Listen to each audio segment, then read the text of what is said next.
Bueno, muy buenas noches. Episodio número 49 de Echemos Casaca con Asmitia. Hoy vamos a hablar de un tema sumamente importante y que nos debe preocupar a todos los guatemaltecos.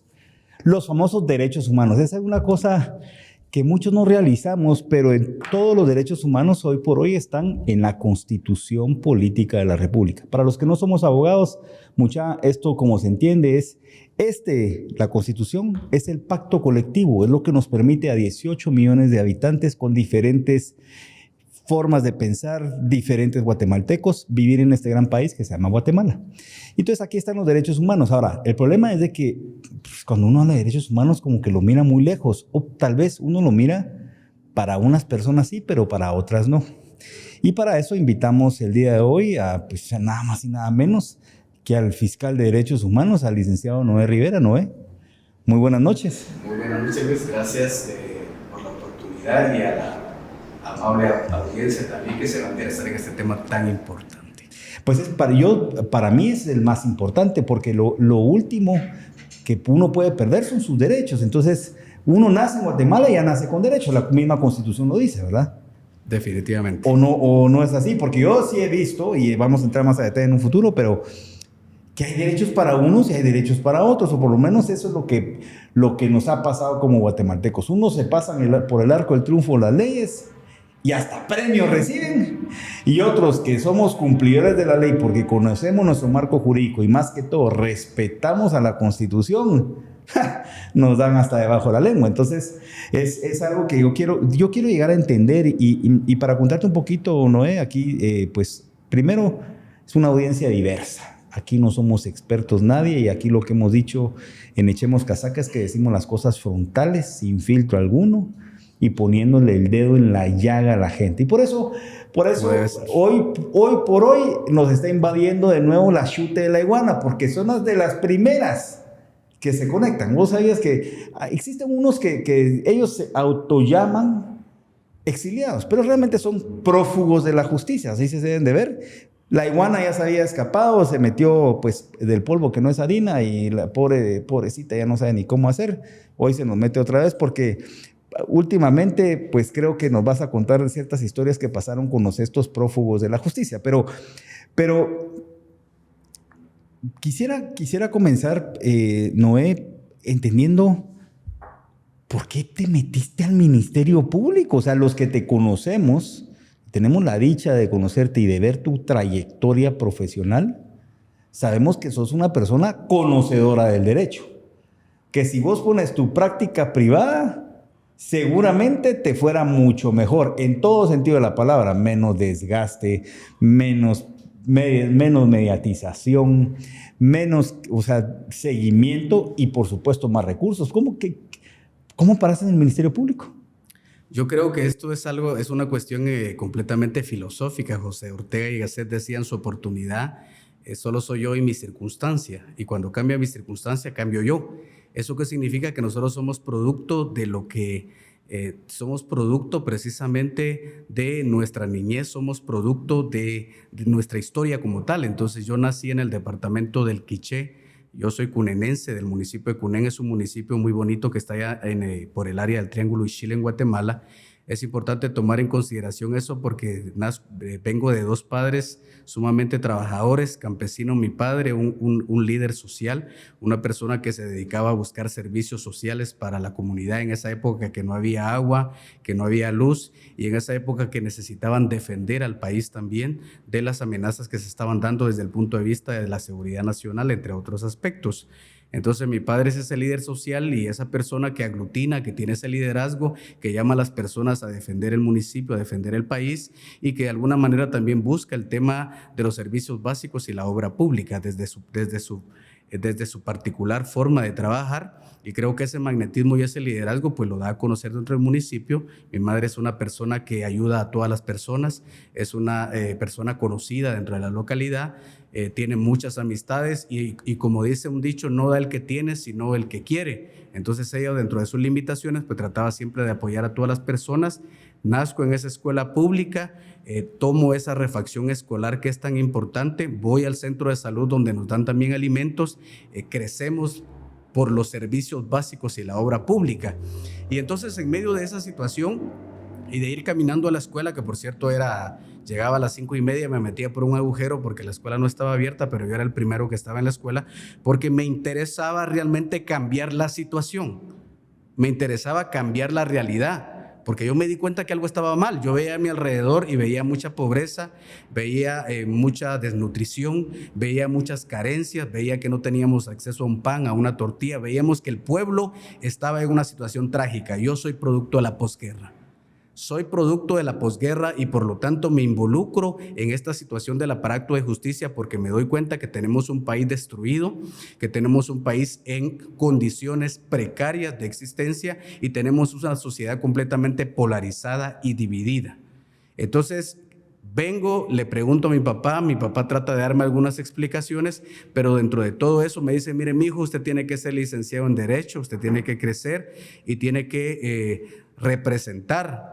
Usted tiene que ser la voz de aquellas personas que no tienen esa voz y usted tiene que tener el valor también para involucrarse y no solo pensar en usted mismo, sino también en pensar en las demás personas. Entonces me transmite esa filosofía de vida, esa filosofía de servicio y justamente cuando crezco en medio de la educación pública y sus falencias y que las quejas que actualmente se ven en las redes sociales son quejas reales, pero son quejas que existen desde la posguerra. Son quejas y son problemas estructurales que lastimosamente no han sido abordados, pero que sí, desde el aparato de justicia se puede crear un verdadero contrapeso para mitigar los problemas o evitar que esos recursos públicos puedan ser desviados y que no se traduzcan en obras sociales y obra pública. Y de ahí empieza la justificación realmente de mi trabajo como operador de justicia, porque me doy cuenta que evidentemente a través de la profesión del derecho y a través sobre todo del ente investigador o del Ministerio Público se puede tener una verdadera voz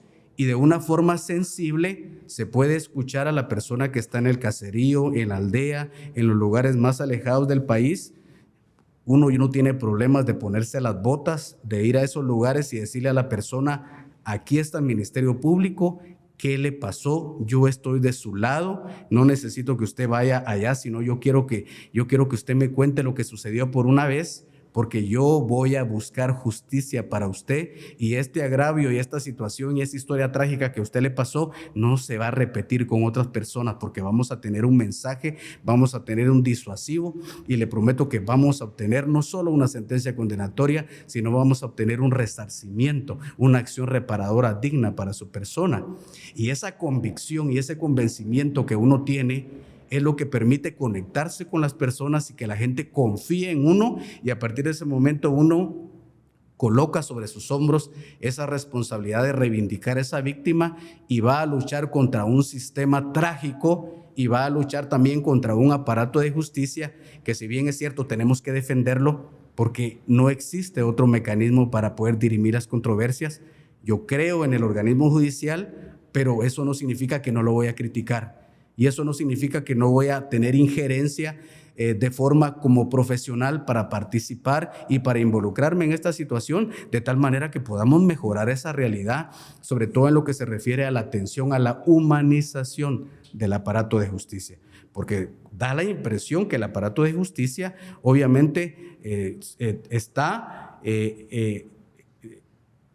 es el caldo de cultivo de la revictimización secundaria. O sea, es el mismo sistema el que destruye a la víctima por el hecho de que la víctima ya sufrió un agravio a su integridad física de forma mental, emocional, espiritual y posteriormente enfrenta a un sistema de justicia muchas veces desde el propio Ministerio Público, sobre todo los fiscales que no tienen vocación y no están sensibilizados para atenderlos y tener que chocar contra el monstruo del organismo judicial que están menos sensibilizados todavía. Sí, muchos guatemaltecos lo que dicen no es, al final de cuentas, yo no tengo justicia. O sea, lo que pide el guatemalteco es justicia pronta y cumplida. Igual para todos. Pero tenemos... Y sí se puede. Pero ya se considera inclusive una utopía para la gente. O sea, decir, puta, voy a tener un sistema de justicia pronta y cumplida.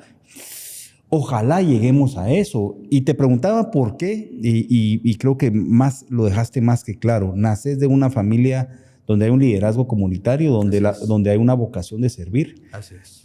Dicen que la fruta no cae muy lejos del árbol. Tu papá te metió en el tema desde pequeño. Totalmente. Te pide que seas profesional, lograste ser profesional y en tu vocación de servicio viste el sistema de justicia o el aparato estatal de justicia como una forma para poder ayudar a una comunidad. Entonces, porque mucha gente dice, o los que hemos estado en esto decimos, ¿y cuál es el motor atrás de esta persona? ¿Por qué esta persona es como es? Y oye, ya queda más que claro, naciste, o sea, en el seno de la familia, era un seno donde probablemente se quitaban el pan de la boca porque ahí había alguien con más necesidad allá afuera para poderlo sacar adelante. Entonces, eso dice mucho y hoy entendemos al ciudadano Noé Rivera, al abogado Noé Rivera y por supuesto al fiscal Noé Rivera con su agresividad, su tenacidad y ahí sí que como sos, ya uno empieza a entender. Entras al Ministerio Público en Petén, tengo entendido. Sí, es correcto. Yo inicio en la Administración de Justicia petenera.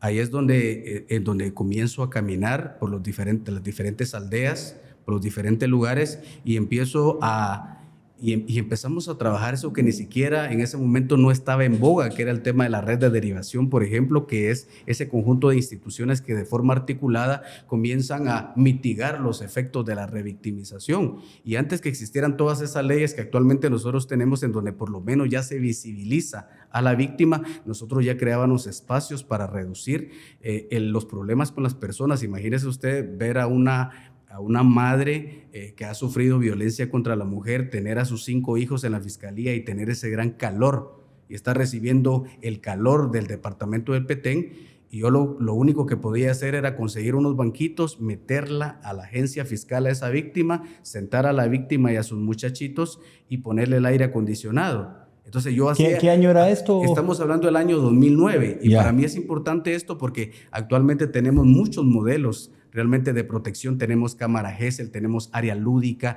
tenemos atención a la víctima, oficina de atención a la víctima. En esa época solo teníamos la vocación, el sentido de servicio.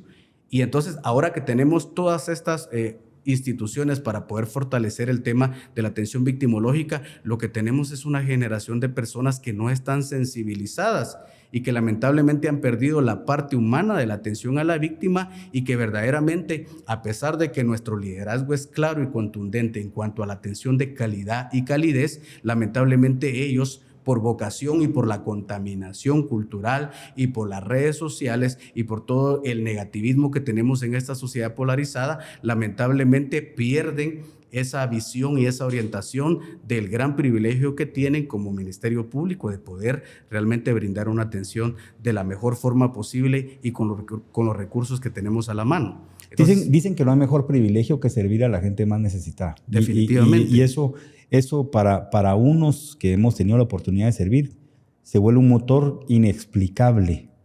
Y yo creo que esa misma vocación que estás describiendo ahorita te ha llevado a estar en diversos lugares dentro del Ministerio Público, porque ahorita saliste, has estado en la palestra en otros temas y vamos a ir viendo con eso. Por supuesto, qué bonito pin tenés hoy. Es un orgullo cargar ese pin. No mucha gente lo tiene y ese pin de Engel, y para los que no sepan, aquí nuestro invitado es Graduación Engel. Engel, al final de cuentas, para nosotros los chapines es verdaderos guatemaltecos que lucharon por su patria. Entonces hoy él es el licenciado aquí Noé Rivera, el guatemalteco Noé Rivera, el fiscal Noé Rivera, es promoción Engel también. Entonces eso te ha llevado en esa efusividad que has mostrado durante toda tu carrera a diferentes fiscalías. Pasaste al lavado de dinero también. Sí, yo después de Petén fuiste al lavado de dinero. Fiscal especializado en lavado de dinero u otros activos. Hay algo muy importante que nunca lo he dicho. Y es que yo colaboré con el Departamento de Justicia a capacitar a todo el Ministerio Público en el tema de lavado de dinero u otros activos.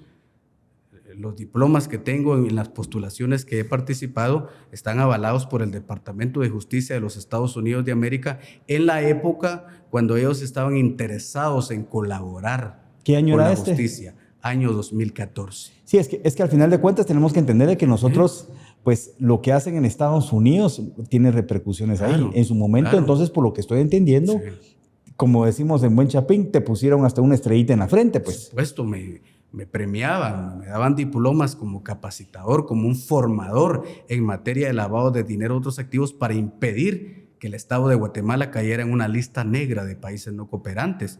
Y fui partícipe de muchos instrumentos que actualmente se utilizan como un simple, podría decirse, auxiliar fiscal, pero con una incidencia a nivel geopolítica por esa relación que yo tenía con las personas del Departamento de Justicia, porque lo que yo vi en ellos una oportunidad, una plataforma para poder fortalecer los conocimientos y las capacidades del personal fiscal y que existiera un verdadero combate de manera frontal al delito de lavado de dinero a otros activos. Pero como son los gringos, ¿verdad? Una vez te premian y otra vez te tratan de joder. No tienen amigos, solo no intereses. Tienen amigos, eso lo tenemos claro. Pero es importante aclarar esto, señores, porque al final de cuentas, hoy lo estamos viendo, ¿verdad? Hoy miramos un cambio en 180 grados, lo que está pasando en Estados Unidos. Tuvimos a los demócratas, porque son demócratas, son lo peor que hay, globalistas que vinieron a meterse en todo el mundo, no solo en Guatemala, utilizaron, es una estructura criminal internacional.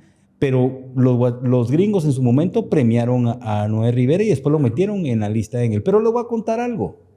Estuviste también en la Fiscalía contra la Corrupción. Puedo decir con toda propiedad y con mucho orgullo que yo sí soy un fiscal anticorrupción. Y todos los que hoy por hoy dicen, ay, es que él es fiscal, porque por eso te pusieron en Engel, creo yo. Claro. Porque supuestamente fuiste en contra de grandes fiscales contra la corrupción, pero vos sí tuviste el título. Yo sí fui.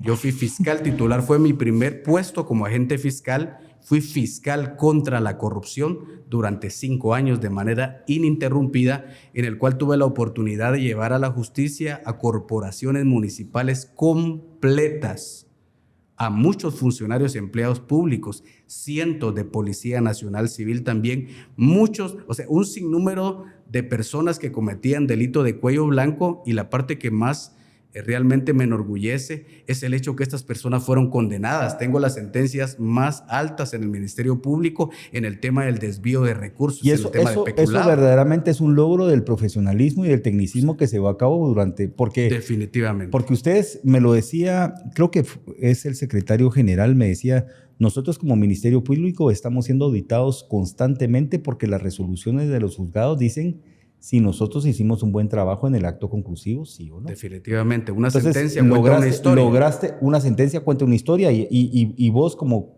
verdadero fiscal contra la corrupción, fiscal sí lo contra lograste, la corrupción. ¿no? Como los que probablemente operaron a que te metieran en ese listado como el arrancacebollas original, sabemos quién es el Profuito, ¿verdad? El que es más chía de todos, la Marrana Aldana, que cada vez la miro más inflada, la Xiomara Sosa, Claudia González, Paola Escobar, Alice Morán. O sea, vos no has visto temas ideológicos, no has visto temas políticos. Si son criminales, son bajo la ley, todos somos iguales. Las investigaciones se realizaron sobre la base del protocolo. El propio manual de investigación de delitos de corrupción nos lo dio a nosotros el Departamento de Justicia.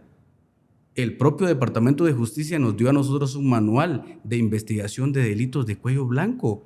Yo utilizaba ese manual en las audiencias para obtener sentencias condenatorias y fue el propio manual de combate en contra de la corrupción el que utilicé posteriormente en la Fiscalía de Asuntos Internos, porque yo no llego... Que es la que sigue después de corrupción, supuesto, te vas, claro, y ese es donde tuviste un primer encontrón contra esta estructura criminal internacional que le llamo yo, que son los globalistas, ahí fue donde entraste. Ahí es donde definitivamente entro yo a ese camino, a esa senda escabrosa, por reivindicar los verdaderos derechos humanos de las personas, porque detrás de un grupo de personas que se victimizan hasta el día de hoy y que se escudan dentro del título de defensores de derechos humanos, detrás de estas personas hay verdaderas víctimas y personas que sufrieron atentados en contra de su función pública, personas que fueron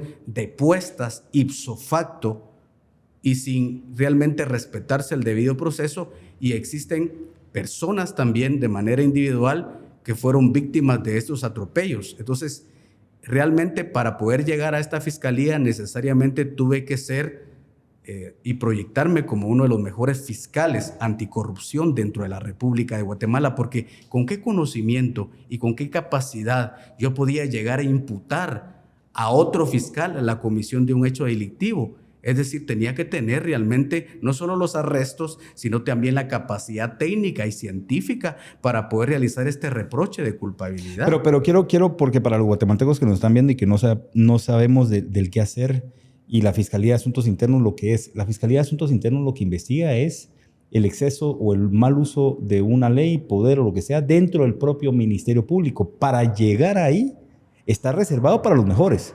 Y ahí es donde entra aquí el licenciado Noé Rivera y se mete a la Fiscalía de Asuntos Internos, que entraste a ver de frente al monstruo creado, al brazo operativo de esta estructura criminal internacional. Muy bien financiada, muy bien acuerpada, con lo que hoy ya sabemos que son activistas, pero en su momento les llamaban los medios. Hoy sabemos que fueron medios que recibieron millones de dólares para poder generar una narrativa perversa, pero ahí los viste ya de frente. Entonces ahí sí, claro, viste criminales que eran parte de esa estructura criminal, y yo les pongo todavía un apellido que se llaman traidores de la patria, porque obedecieron órdenes ilegales por una estructura criminal internacional y hicieron muchísimo daño, o sea, sí, mucho daño. Pero eso te causó ser hoy por hoy galardonado, porque así lo tenemos que ver. Totalmente, es una insignia, es una condecoración. Como el lista Engel. Así es. Porque entraste, como nos has mostrado, y por la cuna familiar de donde venís, que es un tema de servicio y de vocación, con los tacos de frente. O sea, entraste a lo que era hacer tu trabajo. Pues. Totalmente. Como en todas las fiscalías que estábamos trabajando, tomábamos el compromiso y la investigación criminal y forense con mucha seriedad.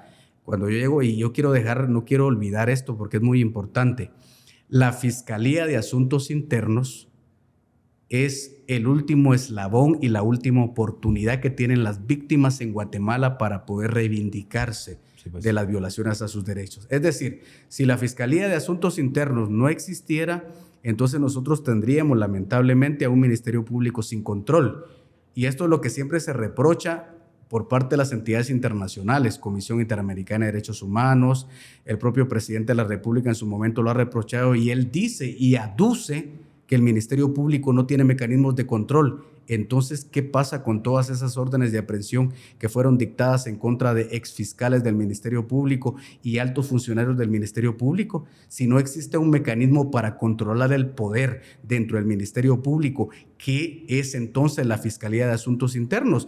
Cuando el artículo 30, numeral 19 de la Ley Orgánica del Ministerio Público es claro, se encargará de la persecución penal de los delitos cometidos en contra de los funcionarios y en contra de los empleados del Ministerio Público. Sí, básicamente es pesos y contrapesos dentro del mismo Ministerio Público. Es un control de poder, y es muy importante entender que es un control de poder, sin perjuicio de los otros controles de poder que existen en el caso del fiscal general, como lo es la Corte Suprema de Justicia a través de las diligencias de antejuicio.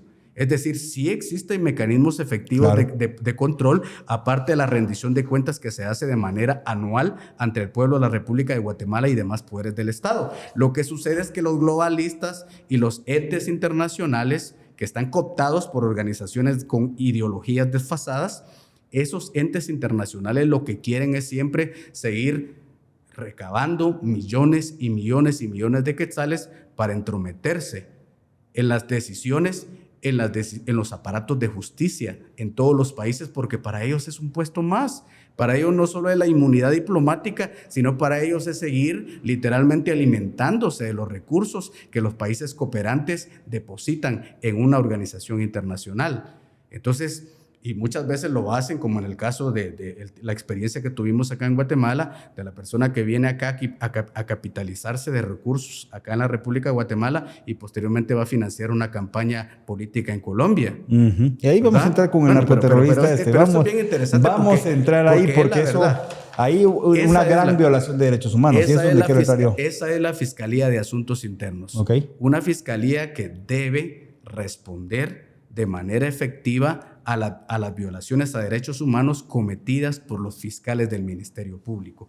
Y cuando yo llego consciente de ese mandato, específicamente lo que hago es proceder primero a generar una política de puertas abiertas, porque el éxito de una investigación, de una fiscalía, el éxito de un fiscal es poder abrir las puertas de su oficina a las víctimas y generar un espacio confortable para que ellas puedan venir y plantear todos los obstáculos que han tenido entre una investigación. Pero si yo como empleado público, como fiscal, me vuelvo un burócrata más, que llego a consentir a los auxiliares fiscales, a mis subalternos, que llego a no poner las reglas claras sobre la mesa, que es la atención a la víctima y la judicialización de esos casos, es obvio que nada va a funcionar. Y eso es importante porque puede haber una gran política criminal y muchas instrucciones por parte del fiscal del Ministerio Público, pero si los fiscales regionales, si los fiscales de distrito y fiscales de sección, si los agentes fiscales verdaderamente no tienen ese compromiso de respeto de la ley y hacer prevalecer la Constitución y la defensa del Estado constitucional del derecho,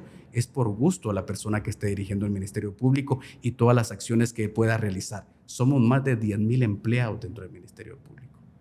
Wow. Y bueno, y entonces en asuntos internos ya nos dijiste, es el último eslabón donde una víctima puede llegar a buscar sus propios derechos. Entonces es sumamente importante. Lo que pasa es que en tu forma de ser y que sos imparcial ante la ley y como la ley es la ley, pues llegaste a tocar ciertos nervios que eso, pues como dicen muchos guatemaltecos, calentaste el ambiente y mejor y te vas a propiedad intelectual después. Sí, definitivamente es parte de las decisiones que se toman. Creo yo que hay personas que viven llorando y vivirán llorando toda su vida porque los movieron de una fiscalía y eso es lo más absurdo que puede pasar. Eso es lo más absurdo y lo más denigrante para un fiscal, porque cuando uno toma posesión del cargo de fiscal y hace un juramento a la Constitución, uno también hace un compromiso de responder a las necesidades del servicio. Eso significa que yo tenía que ir a donde las autoridades superiores, obviamente la Dirección de Recursos Humanos también consideraba que existiera la imperiosa necesidad de poder suplir. Hay otras personas también que tienen una enfermedad del destino, que se retiran del Ministerio Público y dedican los últimos 20, 30 años de su vida para querer regresar porque creen que fuera del Ministerio Público no hay un futuro, pero eso es lo que permite generar una cultura de mediocridad y de conformismo dentro de la institución y eso no los hace verdaderamente que tomen un protagonismo y que salgan de esa tibieza que existe y que empiecen a resolver y que empiecen a construir procesos a través de la recopilación de medios de convicción y puedan judicializarlos. Hay fiscales que quieren morir en el Ministerio Público y eso los lleva a un acomodamiento y no los hace que tomen decisiones en pro de la sociedad guatemalteca. Entonces, esto es muy importante. A mí, ¿cuántas veces me trasladaron de la Fiscalía de Asuntos Internos? Posteriormente voy a la Fiscalía de Propiedad Intelectual. No me puse a llorar, no me puse a discutir con nadie, no me puse a pelear con nadie. Aproveché la oportunidad para especializarme en la rama de la propiedad intelectual. Realicé los más grandes operativos juntamente con mi jefa en ese momento en coordinación, los más grandes operativos en el tema de incautación, en el tema de protección de marcas, rompiendo paradigmas, generando resultados en tan pocos meses. O sea, no es que yo trabajaba en asuntos internos y fui a dormir a la propiedad intelectual. En cada fiscalía que pasaba, identificaba los casos, hacía las investigaciones. Si una institución no me remitía la información, procedía a hacer el allanamiento, a secuestrar esa información y el resultado se tenía que dar porque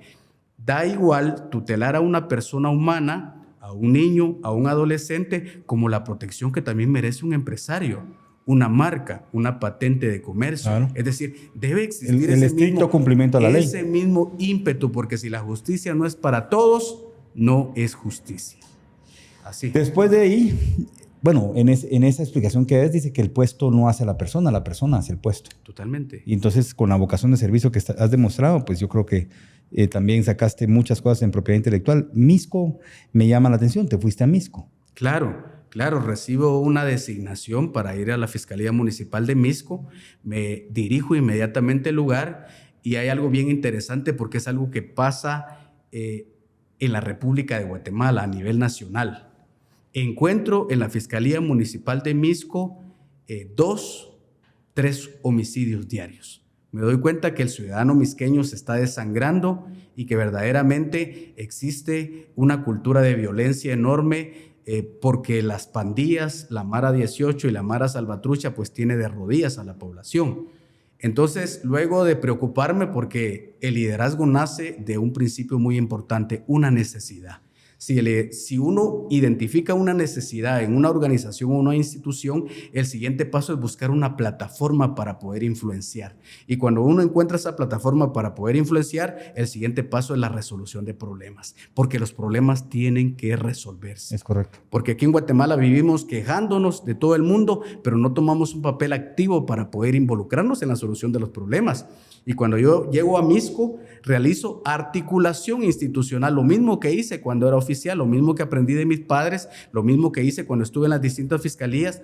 Llego a Misco y procedo a llamar a las instituciones, Policía Nacional Civil, Municipalidad de Misco, Mixtra, procedo a llamar a Procuraduría de Derechos Humanos y llamo a todos los actores y les digo, señores, tenemos un gran problema, no se están cumpliendo los deberes del Estado de Guatemala en cuanto a garantizar la vida, la libertad, la paz social. Necesitamos tomar acciones contundentes a través de una articulación institucional para ponerle un alto a la incidencia delictiva.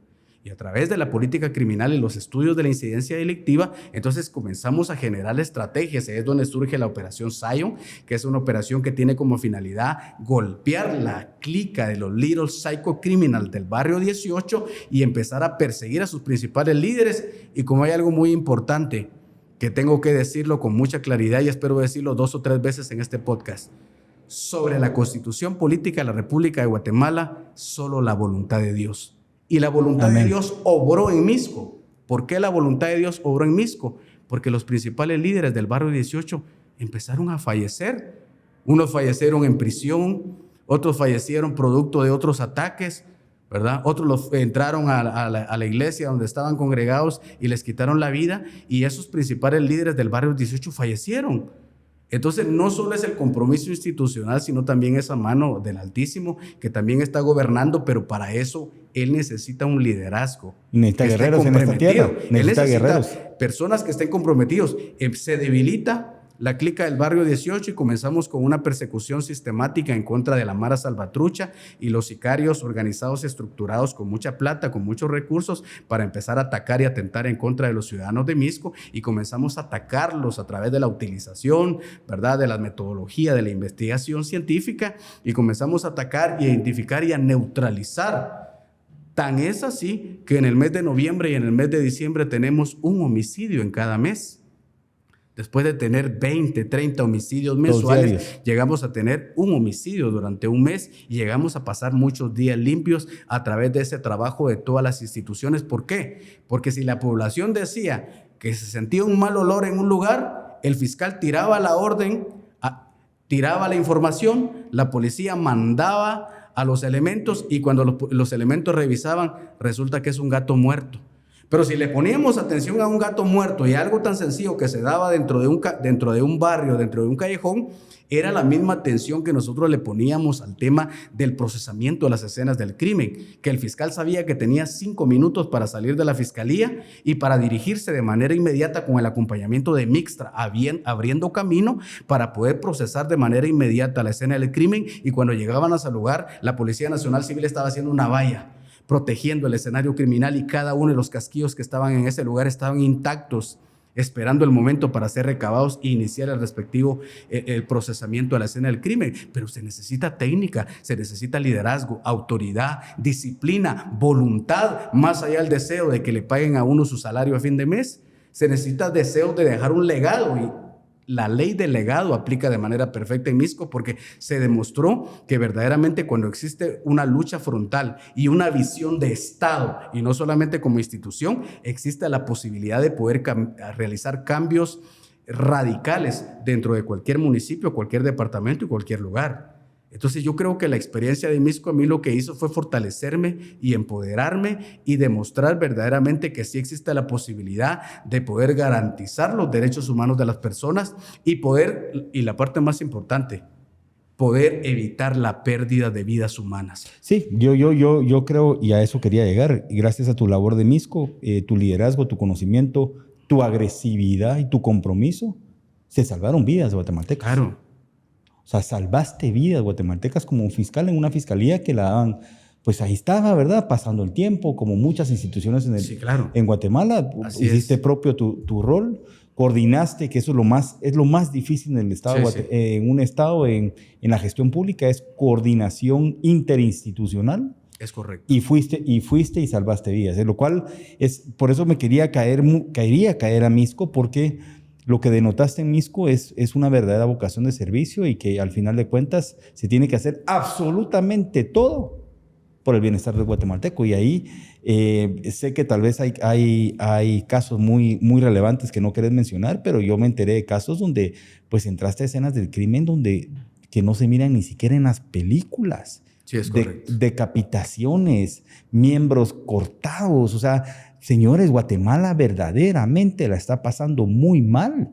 Y ante eso, pues la Fiscalía de Misco, por lo menos cuando estuvo el fiscal, y estoy seguro que ahorita el legado que dejaste está ahí, fue una luz en la vida de muchos guatemaltecos e inclusive llegaste a salvar vidas, lo cual no queda más que agradecer esa labor.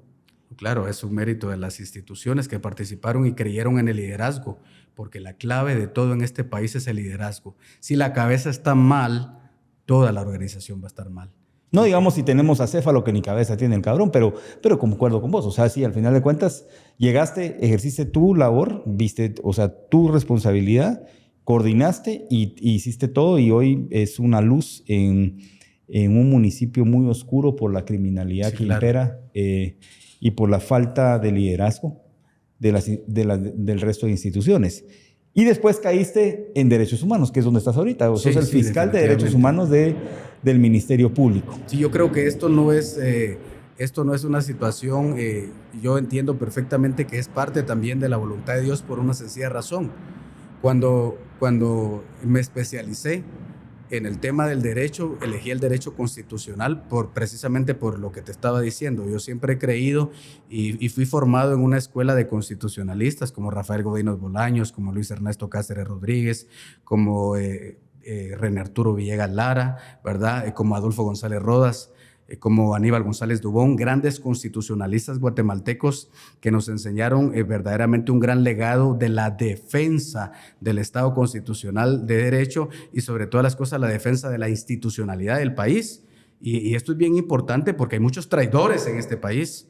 Sí. Tenemos una historia que podemos irla desarrollando de manera puntual de cómo las instituciones del Estado le dieron la espalda al país, cómo traicionaron a los guatemaltecos y cómo asesinaron a sangre fría la democracia de este país. Y eso es lamentable.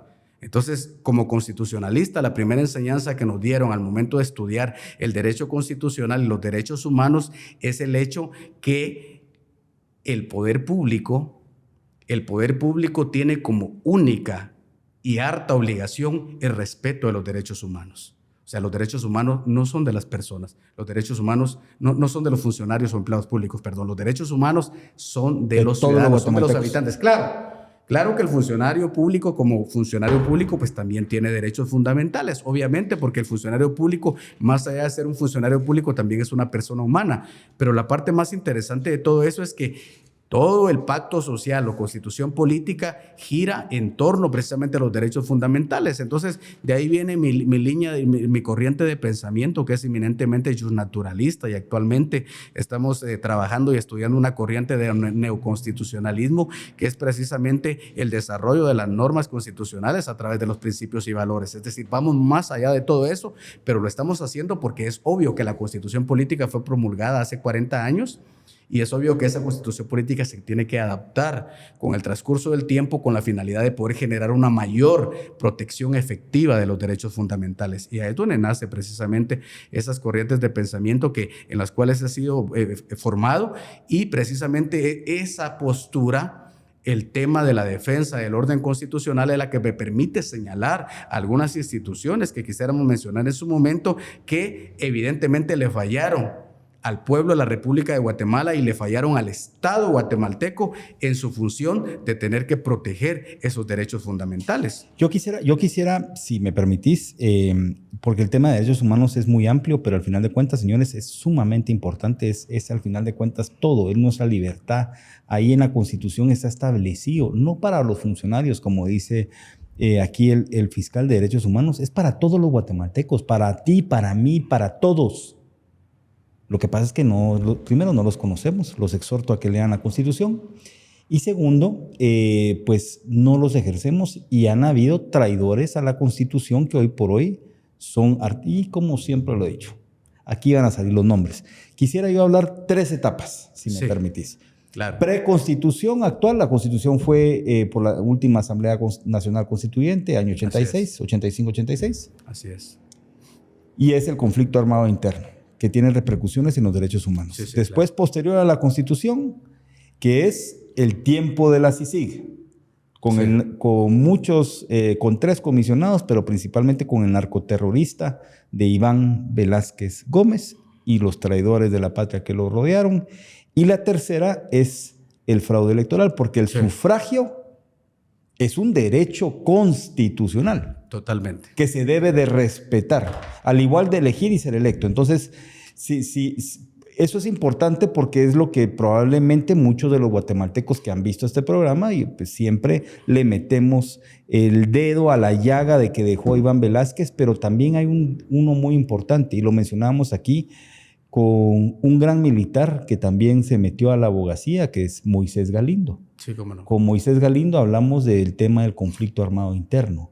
Y una cosa que tal vez, yo creo que soy un poco más grande que vos. Yo nací en el 76, hagan la cuenta, 48 años tengo ya voy por los 49 en 2 semanas, me mandan feliz cumpleaños. Yo me recuerdo el pico del conflicto armado interno, año 82, tenía 6 años, pero me recuerdo que fue muy álgido y me recuerdo lo que yo en su momento los identifiqué como héroes nacionales, y son muchos militares que pusieron el pecho, unos perdieron la vida, otros fueron heridos en combate luchando una guerra que no era nuestra, era una guerra que nosotros adoptamos por un conflicto entre otros países, pero que aquí, como siempre, nos cayó la guerra y pues lo que hicieron otros países vinieron aquí a ver qué pasaba. Pero hoy muchos de esos veteranos, héroes de guerra, están privados de libertad. Yo lo hablaba con Moisés Galindo, me contó de un caso de Creo en Paz y lo explicó él muy bien. Se han hablado de otros casos, pero sigo viendo a héroes de guerra privados de libertad y miro a guerrilleros, es decir, gente que estaba afuera del marco jurídico, gente que estaba siendo financiado por esa misma estructura criminal internacional que hoy dejó las armas, pero se metieron en el lawfare y en toda la narrativa que vamos a entrar y que ya tocaste más o menos, libres, inclusive en cargos públicos que con grandes tomadores de decisión. Yo fui diputado en la 8ª legislatura, yo tenía guerrilleros, combatientes como diputados, mientras que héroes de la patria, grandes generales, siguen privados de libertad. Entonces va la pregunta a la máxima autoridad, defensor de los derechos humanos de Guatemala. Así es. ¿Los derechos humanos tienen ideología? No deberían. No deberían de tener ninguna ideología porque los derechos humanos son producto de un pacto social. Los derechos humanos son irrenunciables. Los derechos humanos son no negociables. El problema que existe es que, como dentro de toda corriente del pensamiento político, jurídico, siempre hay corrupciones, siempre hay formas corruptas del poder. Eso lo estudiaba Platón, Aristóteles, desde los filósofos griegos se estudió. Una cosa es la democracia, que es el gobierno del pueblo, y algo distinto es la oclocracia, que es cuando el pueblo se corrompe y el pueblo toma la dirección, como pasó, por ejemplo, en la toma de la Bastilla, ¿no? Donde agarran y empiezan a decapitar a medio mundo. Eso no puede ser una democracia, ni se puede justificar en nombre de la libertad atrocidades como esas, ¿verdad? Entonces, lo que sucede es que dentro de todas las formas de pensamiento jurídico siempre hay formas que se corrompen, siempre hay situaciones que se utilizan para determinados intereses, para justificar determinados intereses, y es así donde actualmente nosotros vemos instituciones a nivel internacional cooptadas por una ideología progresista, por una ideología de izquierda, inspirados en principios de foros como por ejemplo el Foro Sao Paulo, principios como lo son del socialismo del siglo XXI, grupos de poder, como por ejemplo el grupo de Puebla, acá en México, que lo único que pretenden es poder tomar el control de todas las instituciones del Estado para querer imponer una ideología. Los derechos humanos no tienen ideología. Los derechos humanos son aplicables para todas las personas. Son garantías que sirven para proteger a las personas del abuso del poder público.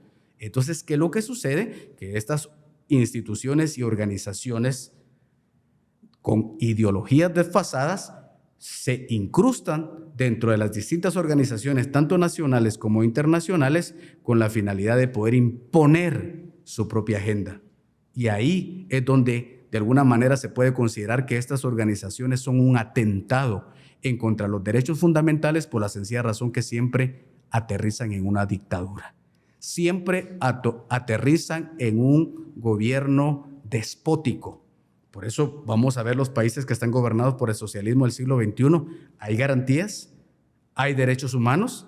¿Hay derechos constitucionales? Claro, salen con el discurso que eso es lo que el pueblo quiere. Claro que salen con el discurso de que ellos representan la voluntad y la soberanía popular, pero realmente lo que ellos buscan es no solo imponer su propia agenda, que no es una agenda ni siquiera de ellos, esa agenda de las personas que están detrás del nuevo orden mundial, detrás de ese gobierno globalista, que son personas principalmente de la élite económica, y entonces ellos imponen esa agenda. Restringe los derechos fundamentales ¿a cambio de qué? A cambio de construir su propio imperio. Por eso no me dejarán mentir la querida audiencia que van a ver a los países como por ejemplo la Alemania, por ejemplo la Argentina de Cristina Fernández, condenada, procesada por sendos delitos. Vamos a ver a Lula da Silva condenado por serios delitos de corrupción. Vamos a ver al tirano de Nicolás Maduro, ¿verdad? También en el mismo sentido, como una persona que ha provocado el exilio de millones de personas, millones de venezolanos a nivel mundial, y vamos a ver cada uno de estos países que se consideran que en teoría representan los intereses populares. Vamos a ver cómo estos países se corrompen a través de una dictadura, y lo primero que pasa con estos gobiernos que se dicen socialistas o progresistas es que restringen los derechos fundamentales de las personas. Entonces la población tiene que saber, ¿verdad? Que el mundo entero está bajo el asedio de estas ideologías desfasadas que tienen como fin principal privar o limitar a las personas de los derechos fundamentales. Son un peligro para la humanidad, pero y hay que decir las cosas como son. Totalmente de acuerdo, y vamos a entrar más a detalle para la reciente historia que estamos viviendo ahorita nosotros, porque sí, claro, hoy por hoy Acéfalo y compañía son derivados de esta estructura criminal internacional que en su momento en el conflicto armado interno eran los guerrilleros. O sea, desde entonces ya son traidores de la patria. Lo que buscaban era cooptar el poder y lo que buscaban al final de cuentas el billete. Por eso estamos viendo al imbécil de Acéfalo al lado de Lula da Silva tomándose una foto en Uruguay y con todos sus amigotes los comunistas socialistoides, pues ahí tomándose, por supuesto, Almagro, el jefe de todos, ahí también. Pero quiero caer al tema del conflicto armado interno porque a mí sí me indigna que hoy por hoy héroes de esta patria, ya personas adentrados en la ancianidad, arriba de 80 años, sigan privados de libertad. Y miro a guerrilleros y unos prófugos. Está Meoño, Gustavo Meoño, prófugo de la justicia, que aparte de todo, como Daniel Pascual, le dieron el Fontierras para cuidar las tierras, Daniel un invasor, pues a Meoño le dieron la Policía Nacional Civil para que la dirigiera y que borrara todas las atrocidades que ellos habían hecho. Entonces, yo ahí es donde yo digo, a la gran diabla, pues estos son traidores de la patria, no quieren el bienestar de las mayorías, quieren destruir al país para beneficios personales, pero ellos sí gozan de libertad. Entonces, se firman unos acuerdos de paz. En Guatemala se llegó a firmar los acuerdos de paz en el año 96 bajo la presidencia de Álvaro Arzú, pero de esos acuerdos de paz yo los he leído. Sí. Primero no fueron ratificados, ojo, pero yo los he leído y no dicen, bueno, a los chairos, a los guerrilleros, démosle libertad, y a los que lucharon por el país, metámoslos presos, pues. Porque ahí sale Mirna Mac, personas como esta, el peor virus chino que ha pasado por Guatemala, una gran corrupta, o el caso de Molina Thyssen, o todos estos casos que salen del conflicto armado interno, pero con mucho billete.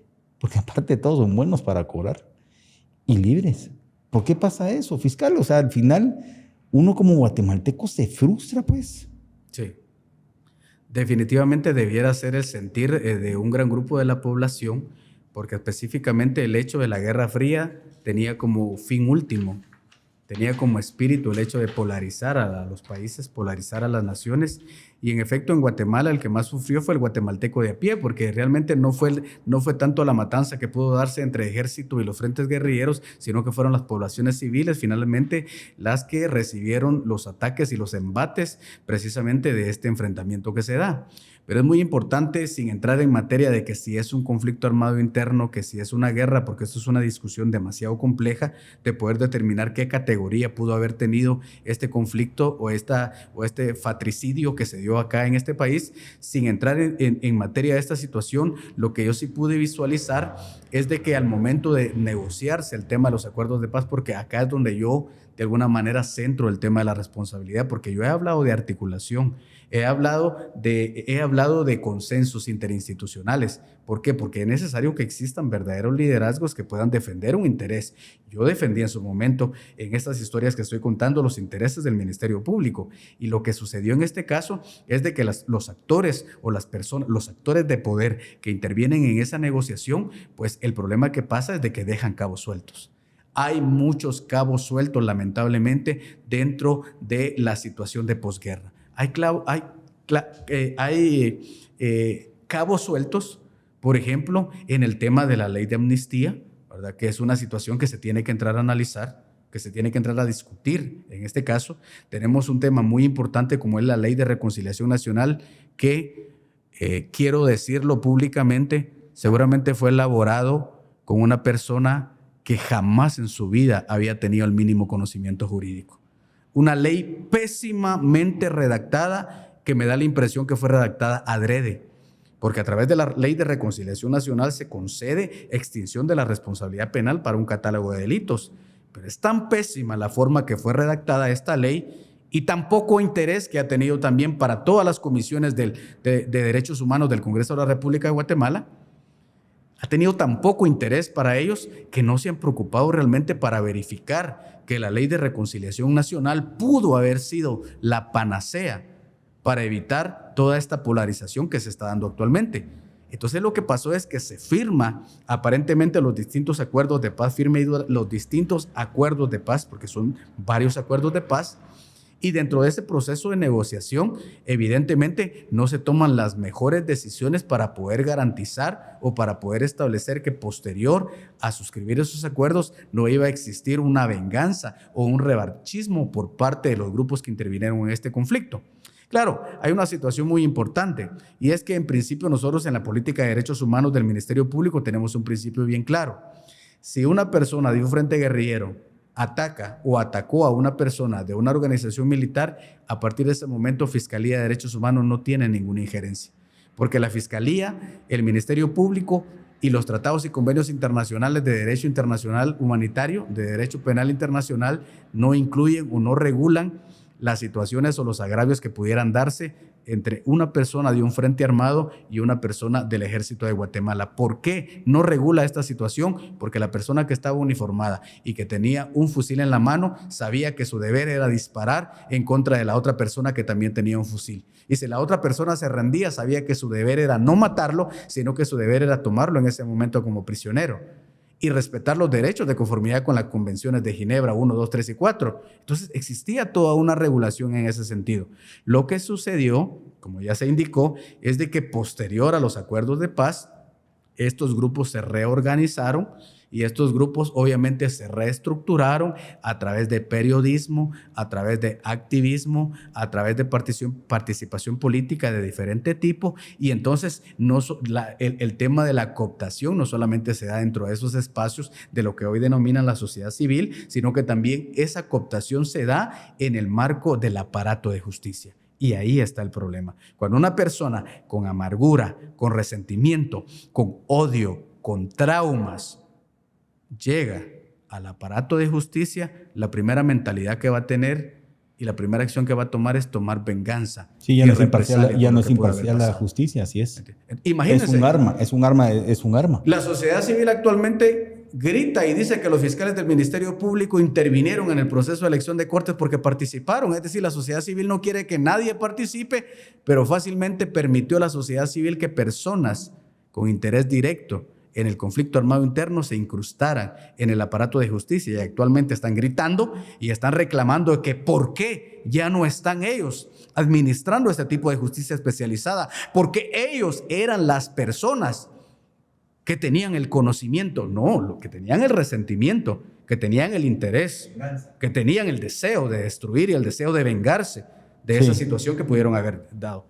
Y es que ese es el problema. ¿Dónde estaba el filtro en el organismo judicial para poder decidir si un juez podía intervenir y conocer casos relacionados al conflicto armado interno? ¿Por qué no se analizaba su historial? Si había pertenecido a algún frente guerrillero, si había sufrido alguna pérdida humana, si había sufrido alguna situación, porque a partir de este momento esta persona no podía administrar justicia de transición, porque la justicia de transición busca verdad, busca reconciliación, busca reparación, busca resarcimiento, busca verdaderamente sanar las heridas que pudieron haberse dado desde el punto de vista de las agresiones que causó la guerrilla y desde el punto de vista de las agresiones que pudo haber causado el ejército de Guatemala. Eso no se dio. Al contrario, hubo una cooptación de estos grupos de ideologías desfasadas y estos grupos anti-Estado o contra-Estado, porque finalmente hay un grupo que tenía como finalidad destruir al Estado, y para ello también atacaba a los poderes económicos, los que ellos llamaban los oligarcas, los terratenientes, porque tenían que debilitar al poder económico, porque era el poder económico finalmente el que financiaba el poder político. Entonces es una situación bien interesante, pero se da esta cooptación, y ¿qué es lo que sucede? Que lamentablemente por parte del ejército de Guatemala no existe una organización o no existe una articulación para poder hacer un frente que garantizara el cumplimiento de los acuerdos de paz. Los otros grupos sí lo hicieron, tienen grupos, tienen organizaciones, hicieron consorcios, se fueron hasta la Comisión Interamericana de Derechos Humanos, cooptaron la Comisión Interamericana de Derechos Humanos, cooptaron la Corte Interamericana de Derechos Humanos, se fueron a la Organización de las Naciones Unidas, literalmente se incrustaron en todo el sistema universal, regional e interamericano de protección de los derechos humanos. Por eso ahora tenemos personas en estos entes globales, Organización de las Naciones Unidas, Comité de Derechos Humanos, Corte Interamericana de Derechos Humanos, Comisión Interamericana de Derechos Humanos. Tenemos personas que nos somatan la mesa y tenemos personas que, protegiendo un interés de un grupo determinado, están gritando y están exigiendo que se haga aquí o se deje de hacer esta situación. ¿Pero por qué pasa? Porque el nivel de cooptación de estas estructuras y de estos poderes progresistas, de estos poderes revolucionarios, lograron realmente llegar a las altas esferas. Situación que no se dio con el grupo del ejército de Guatemala. Ellos continuaron su vida, se retiraron, se jubilaron y en ese sentido no continuaron de alguna manera realizando una organización y una articulación para poder defender y para poder de alguna manera buscar un equilibrio dentro de estas fuerzas que participaron en el tema de los acuerdos de paz. Es una situación bien compleja. Muy compleja. Yo trato de analizarlo de la forma más práctica y con la formación que tengo, no necesariamente como fiscal de derechos humanos, sino por mi formación profesional y mi especialidad. Trato la manera de ver la situación desde esta óptica, pero no cabe duda que sí se logró que en efecto existen un sinnúmero de personas procesadas, existen muchas personas con graves problemas de salud y que evidentemente es necesario también a estas personas tutelar los derechos humanos. Y es importante también, obviamente, establecer las formas o las medidas para que en efecto también se pueda garantizar el respeto de los derechos naturales de estas personas. Entonces, como ya indiqué, hay organizaciones de este lado que lo que no quieren es que del otro lado hayan organizaciones para tutelar esos derechos. Pero es necesario que exista ese contrapeso. Por supuesto. Que las organizaciones de este lado protejan los derechos de su gente y que las organizaciones del otro lado protejan los derechos de su gente, porque esa polarización no la va a terminar el Ministerio Público ni la Fiscalía de Derechos Humanos. No, ese es un problema social. Sí. Ese es un problema social. Estas entidades, y lo mencionaste y quiero recalcarlo, yo creo que lo que más nos afecta a los guatemaltecos después de esta injerencia extranjera por parte de esta estructura criminal internacional, sí, por supuesto, las vidas perdidas no deberían de haber pasado. la corrupción imperante de estas estructuras, miren acéfalo, pues. Pero lo que más nos ha afectado es dividirnos como guatemaltecos, es la polarización. Lo hablábamos con Moisés Galindo, él combatió en la guerra, defensor de estos héroes de la patria, y llegamos a una conclusión. Fue un acuerdo que no se debería haber firmado y que las repercusiones de dicho acuerdo, porque es un acuerdo político, por fuerzas políticas, los que hemos estado en acuerdos políticos, sabemos de que el que tiene el mayor músculo político de su momento va a ganar. Nosotros los guatemaltecos de bien, teníamos el mayor músculo ante los guerrilleros y no se debería haber firmado. Y hoy, lamentablemente, muchos héroes de la patria están privados de la libertad. Quiero brincarme, fiscal, a una frustración que tengo yo. Y ahorita le hablo yo al fiscal de Derechos Humanos. Dime. Sí. Probablemente mi tiempo como diputado en la 8ª legislatura fue, yo no puedo decir muy similar, pero ahorita que hablando con tu persona de lo que viste y de lo que tuviste que hacer en la Fiscalía de Asuntos Internos, que viste al monstruo de frente, viste los brazos operativos de esa estructura criminal internacional, hoy son prófugos de la justicia porque son traidores de la patria. Yo lo viví como diputado. Yo viví como diputado en la 8ª legislatura, era la presidencia del presidente Jimmy Morales, como ya la última fase de la CICIG ya tenían cooptado al sistema de justicia y ya había una persecución política. Lo que ellos venían a defender bajo el convenio en el cual se crea la CICIG en el artículo 2, que era el combate a las CICIACs, que nace de esos mal firmados acuerdos de la paz. Fíjate que yo me frustré. Y te voy a decir algo, pues en el año 2019 hubo fraude electoral, lo dijimos, yo ya no estaba electo, o ya no estaba reelecto, entre comillas. Se volvieron la elección, pues, sí. Yo no estaba. Y se conforma la Comisión de la Verdad. Yo dije, pues como diputado, por eso ahorita me familiarizo mucho con tu persona, dije, no, yo vengo aquí a hacer mi chance. Y yo pido estar en la Comisión de la Verdad. Y logro estar en la Comisión de la Verdad y soy el secretario de la Comisión de la Verdad. Nosotros ahí lo que hicimos fue escuchar a todos los agraviados por parte de esta CICIG, que era una CICIAX, por parte de este arma política de la estructura criminal internacional. Hubieron muertos. Hubieron gente que se suicidó. Y al final llegamos a la conclusión que hubieron crímenes, violaciones a los derechos humanos, violaciones al debido proceso, crímenes de lesa humanidad. Emana un documento de dicha comisión, en el cual yo soy firmante, yo soy el secretario, por supuesto, éramos 3 diputados. Ese documento lo entregamos al Ministerio Público, lo entregamos a todas las embajadas de todos los países a nivel mundial, lo entregamos en Naciones Unidas. Era impresionante, pero llegamos inclusive a ver de que en ciertos lados la CICIG era hijo de la ONU, pero después la ONU lo rechazaba cuando cometía las ilegalidades. Es correcto. Lo citaban en Estados Unidos al mayor donante y ahí decían, pues usted no me puede fiscalizar, entonces era una unidad. Al final esta gente creó lo que hoy, años después, estamos viendo que así operaban, y años después, con lo que está haciendo ahorita Trump, estamos viendo que USAID era un ente financiado para generar unas narrativas perversas y al final de cuentas lo que había era corrupción. Determinamos que en esa Comisión de la Verdad se financiaron muchas candidaturas. Norma Torres, por ejemplo, una congresista de una guatemalteca, hija de un guerrillero, resentida con Guatemala, su financiamiento nació de acá. El propio Petro, por eso es de que después se va Iván Velázquez a Colombia ahí. Es correcto. Pero nosotros hicimos nuestro chance. Y mi frustración fiscal es de que nosotros entregamos eso, pero la vez pasada me topo a uno de los familiares que llegó, historias que lloran sangre. Yo sí, verdad, yo lloré en esa Comisión de la Verdad cuando me contaban lo que había pasado. Jesús Oliva era un doctor que yo conocía personalmente. Se quitó la vida porque ya no podía mantener a su familia. Y así como él, muchas violaciones. pero no ha pasado nada. ¿Qué va a pasar? ¿Qué repercusiones van a tener toda esta gente y los traidores de la patria y esos delitos que se cometieron y que se documentaron muy bien en la Comisión de la Verdad? Eso me imagino que ya es...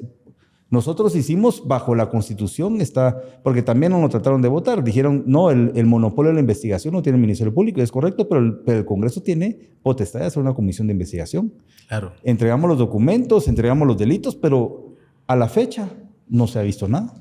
No, al contrario, lo que existe actualmente lo que existe actualmente es que este grupo de personas que operaron a la sombra de esta estructura criminal internacional, este grupo de personas actualmente están haciendo hasta lo imposible por poder crear otro ente internacional. No sé qué nombre le van a poner porque realmente no importa. Lo que importa es que ellos están haciendo hasta lo imposible para poder imponer dentro de la República de Guatemala un nuevo ente internacional con la capacidad de poder volver a cooptar no solamente el Ministerio Público, sino que también cooptar el aparato de justicia completo y poder continuar con ese modus operandi que ellos inventaron. Ellos crearon el concepto de la justicia selectiva. Ellos son los padres de la justicia selectiva y son las personas que a través de la utilización de este aparato, de este cuerpo ilegal y clandestino, que lo trabajan de una forma tan sutil, porque inicialmente el mandato de la Fiscalía de Derechos Humanos, la Fiscalía de Derechos Humanos tenía un acuerdo, y el acuerdo del año 2003, y ese acuerdo la Fiscalía de Derechos Humanos decía que la Fiscalía de Derechos Humanos tenía la competencia para poder realizar la investigación de los cuerpos y aparatos ilegales clandestinos de seguridad. Es decir, aquí en el Ministerio Público... Y está facultado para hacer esto. ¿Y qué es lo primero que hacen? Derogar el acuerdo. Derogan el acuerdo de creación de la Fiscalía de Derechos Humanos y le ponen y le asignan otra competencia. A lo interno. Claro. A nivel interno. No estamos hablando más o menos del año 2005, cuando empiezan a preparar el camino para la creación del acuerdo. Recuerden ustedes perfectamente quiénes son los actores, los que están detrás de ese acuerdo y que van a la ONU y que consiguen... Edgar Gutiérrez, hoy embajador de México. La plata, sí, consiguen la plata y van a la ONU con la finalidad de poder rasgarse las vestiduras y gritar que en Guatemala existen estructuras, cuerpos ilegales clandestinos de poder, y lo que hacen estas personas es derogan la competencia de la Fiscalía de Derechos Humanos en ese sentido para decir, no tenemos en Guatemala una entidad que se encargue de combatir y atacar estos cuerpos ilegales clandestinos, cuando sí teníamos una fiscalía dentro del Ministerio Público que fácilmente pudo haber realizado este trabajo sin necesidad de crear esa institución que posteriormente pasa por una época tan oscura y tan violatoria de los derechos humanos como lo es la Fiscalía Especial contra la Impunidad. Es importante dejar bien claro esta situación porque sí teníamos una fiscalía dentro del Ministerio Público, pero ellos derogan ese acuerdo, se preparan, hacen la presentación del acuerdo de la Comisión Internacional contra la Impunidad en Guatemala, comienzan esos intentos fallidos por querer desarticular esas estructuras, se dan cuenta que no pueden hacerlo, los policías internacionales que vienen de otros países se vuelven socios de los cárteles de narcotráfico en Guatemala, se vuelven una sola familia, comienzan a negociar entre ellos, cuando se les acaba la oportunidad y ya tienen algunas víctimas inocentes que han sido llevadas literalmente al cementerio, entonces ya comienzan con la falsa lucha contra la corrupción. Y de ahí es precisamente que se consideran estas personas como fiscales anticorrupción, situación que es completamente falsa, toda vez que el propio acuerdo de la Comisión Internacional contra la Impunidad en Guatemala en ningún momento establecía que tuvieran una competencia para poder realizar investigaciones contra la corrupción. Y no es que la corrupción no sea un problema, si yo me metí al Ministerio Público precisamente porque me di cuenta desde niño que lamentablemente los recursos públicos se desvían. Bueno, fuiste fiscal contra la corrupción. Yo fui fiscal contra la corrupción. Realmente tuviste el título. Claro, entonces yo sí tuve ese título como fiscal contra la corrupción. Entonces cuando veo a estas personas que están dentro del mandato de la CICIG y que están trabajando de la mano contra la CICIG, más bien que estaban al servicio de la CICIG, porque ellos no mandaban. Así es. Esos señores eran simplemente marionetas y títeres, y si alguien venía y les somataba la mesa, ellos automáticamente tenían que ir corriendo a hacer las cosas, fueran legales, fueran ilegales, porque como decía aquel señor que se llama Todd Robinson,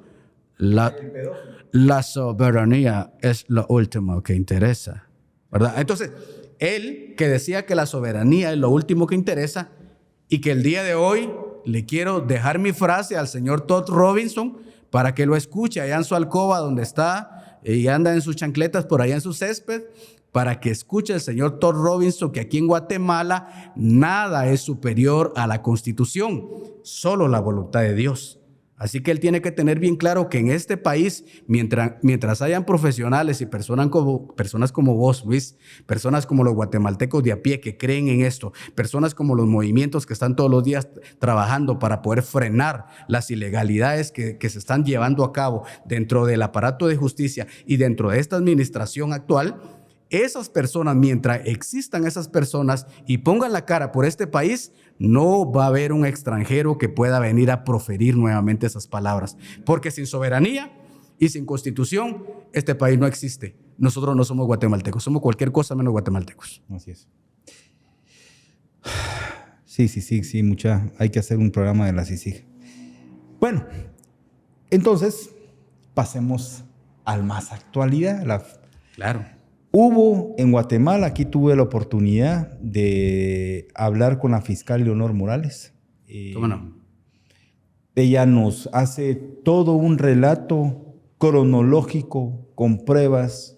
El fraude electoral, y me corrigen muchos abogados porque no está el delito que se llama fraude electoral, sino que la modificación de resultados electorales sí se llevó a cabo.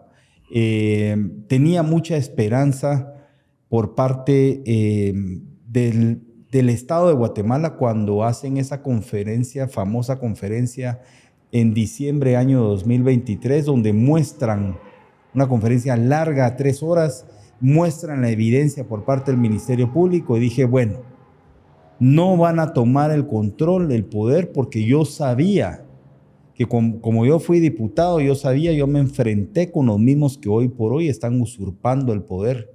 Ellos eran los súbditos y siguen siendo los subordinados de esta estructura criminal internacional. Acéfalo y la clica de Semilla, los que vienen a destruir Guatemala y le están destruyendo su vida a guatemalteco. Pero entonces, ¿qué pasó con el fraude electoral? Porque, por eso lo mencioné, pero el sufragio, la emisión del voto, es un derecho humano. Y por lo tanto, yo no voy a ir a emitir un voto para que me lo cambien después, pues. Hay una violación al derecho humano ahí. Totalmente. ¿Y qué pasó con el fraude? Desde la Declaración Universal de los Derechos Humanos, que es nuestra carta magna a nivel internacional, el Pacto Internacional de Derechos Económicos, Sociales y Culturales, el Pacto Internacional de Derechos Civiles y Políticos, la propia Constitución Política de la República de Guatemala consagra el derecho de elegir y ser electo. ¿Y qué es lo que pasa? Pues lo que pasa es que las acciones de un sinnúmero de varias entidades que intervienen, que yo los voy a ir desarrollando de forma programática, esas acciones de estos traidores a la patria, de estos traidores al país y de estos violadores de la Constitución, las acciones de estas personas tuvieron como consecuencia que no se tomara en cuenta ese derecho fundamental del sufragio universal. Porque ¿qué es lo que sucede? En primer lugar, nosotros sabemos que, por supuesto, la democracia y el sistema democrático de nosotros está establecido a través de las juntas electorales departamentales, a través de las juntas electorales municipales, a través de las juntas electorales locales. Es decir, el problema no se dio en ese nivel. Las personas sí fueron a los centros de votación, las personas eligieron a sus autoridades, las juntas electorales, obviamente en su momento llega la información. El problema que existe es de que el Tribunal Supremo Electoral adquiere un sistema llamado TREP y a través de ese sistema llamado TREP hace una precarga o carga los resultados dentro de ese sistema para dar por ganador a determinada persona y para adjudicar diferente tipo, obviamente, de representación en las otras elecciones que se dan. Pero eso es en síntesis lo que se da. Entonces, hay una situación bien importante y es obvio y es evidente que el Tribunal Supremo Electoral, que era una institución que la Constitución Política de la República de Guatemala la hizo con una independencia y la hizo con un poder supremo, con la finalidad de poder salvaguardar esas boletas. Porque la gente lo ve así, no pasó nada, hubo un fraude electoral, pero no se dan cuenta que la boleta que usted y yo tomó para poder seleccionar a un determinado candidato dentro de un partido político, esa boleta nunca se respetó.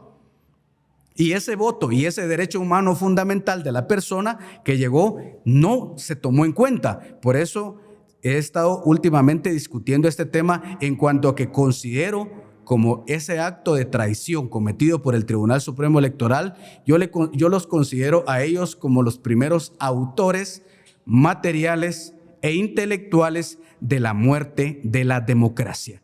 En Guatemala la democracia está muerta. No me vengan aquí con historias y con cuentos de representación, de legitimidad política, de delegación. Eso es falso. En Guatemala la democracia se quebró, la democracia está muerta, la Constitución fue pisoteada, la Constitución fue violada y no se respetó uno de los derechos más básicos de la democracia, que es el derecho de elegir. En ese contexto, y sabiendo perfectamente que toda la población guatemalteca está agraviada por haber sido violado o vulnerado un derecho fundamental, y se tiene que responsabilizar en primera instancia al Tribunal Supremo Electoral como esa entidad que fue establecido como un mecanismo de control para poder garantizar la pureza del proceso electoral, y lo que hicieron los magistrados del Tribunal Supremo Electoral fue exactamente todo lo contrario. Se vendieron el país, vendieron la democracia y vendieron la voluntad de cada uno de los guatemaltecos que habitamos en este país. Pero eso no se quedó ahí. Aparte del tema del fraude electoral que fue documentado y presentado por la Fiscalía Especial contra la Impunidad, también tenemos a otros responsables de esta situación y tenemos que reconocerlo. Y en este caso es una garantía constitucional. ¿Qué es una garantía constitucional? Es un candado. Es un candado que la propia Constitución estableció con la finalidad de poder resguardar los derechos fundamentales de las personas. Porque es obvio que en algún momento podría ser que el Registro de Ciudadanos, el Tribunal Supremo Electoral, cualquier otra entidad pudiera vulnerar esos derechos humanos como lo es el derecho al voto, como lo hicieron en este caso. Pero ¿qué es lo que pasa? Nosotros no hemos identificado a ese otro actor de poder que es una garantía constitucional y que es un tribunal de jurisdicción privativa, un tribunal especializado que nace en Alemania por uno de los padres del positivismo jurídico, Hans Kelsen, el Tribunal Constitucional. La Corte de Constitucionalidad es responsable de la muerte de la democracia. ¿Y por qué la Corte de Constitucionalidad es responsable de la muerte de la democracia? Porque ellos, como guardianes de la Constitución, como legítimos guardianes de la supremacía constitucional, tenían en sus manos el poder y la facultad de poder impedir que se violara el derecho a ese sufragio universal. Ellos tenían en sus manos, y de hecho lo tuvieron, se presentaron las acciones constitucionales de amparo. Pudieron haber otorgado, como lo han hecho en muchas oportunidades, inclusive un amparo provisional a prevención para dejar en suspenso esa situación en virtud de la evidencia y en virtud de la convulsión social que se estaba dando y que se estaba llevando a cabo por parte de un grupo de choque que aducía y decía que esos resultados eran reales. Y claro, financiados obviamente por parte de estas entidades internacionales, y por otra parte un grupo de guatemaltecos que estaban empeñados y que gritaban porque se garantizara, porque se respetara la voluntad popular. Pero ¿qué hace la Corte de Constitucionalidad? Dobla rodillas ante los poderes globalistas, dobla rodillas, ¿verdad? Y no respeta la Constitución Política de la República de Guatemala, declara ilegal la elección de una junta directiva. Entonces la pregunta es, si declaró ilegal la elección de una junta directiva, ¿por qué no declaró ilegal esa juramentación ilegal que se está dando en el mismo sentido?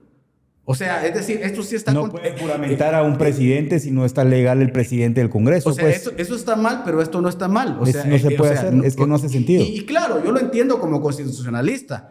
Y ellos van a decir, es que teníamos que garantizar la alternabilidad del poder. Pero eso es falso. Pero eso es falso porque la propia Constitución Política de la República de Guatemala estableció el procedimiento a seguir en caso un presidente no pudiera tomar posesión.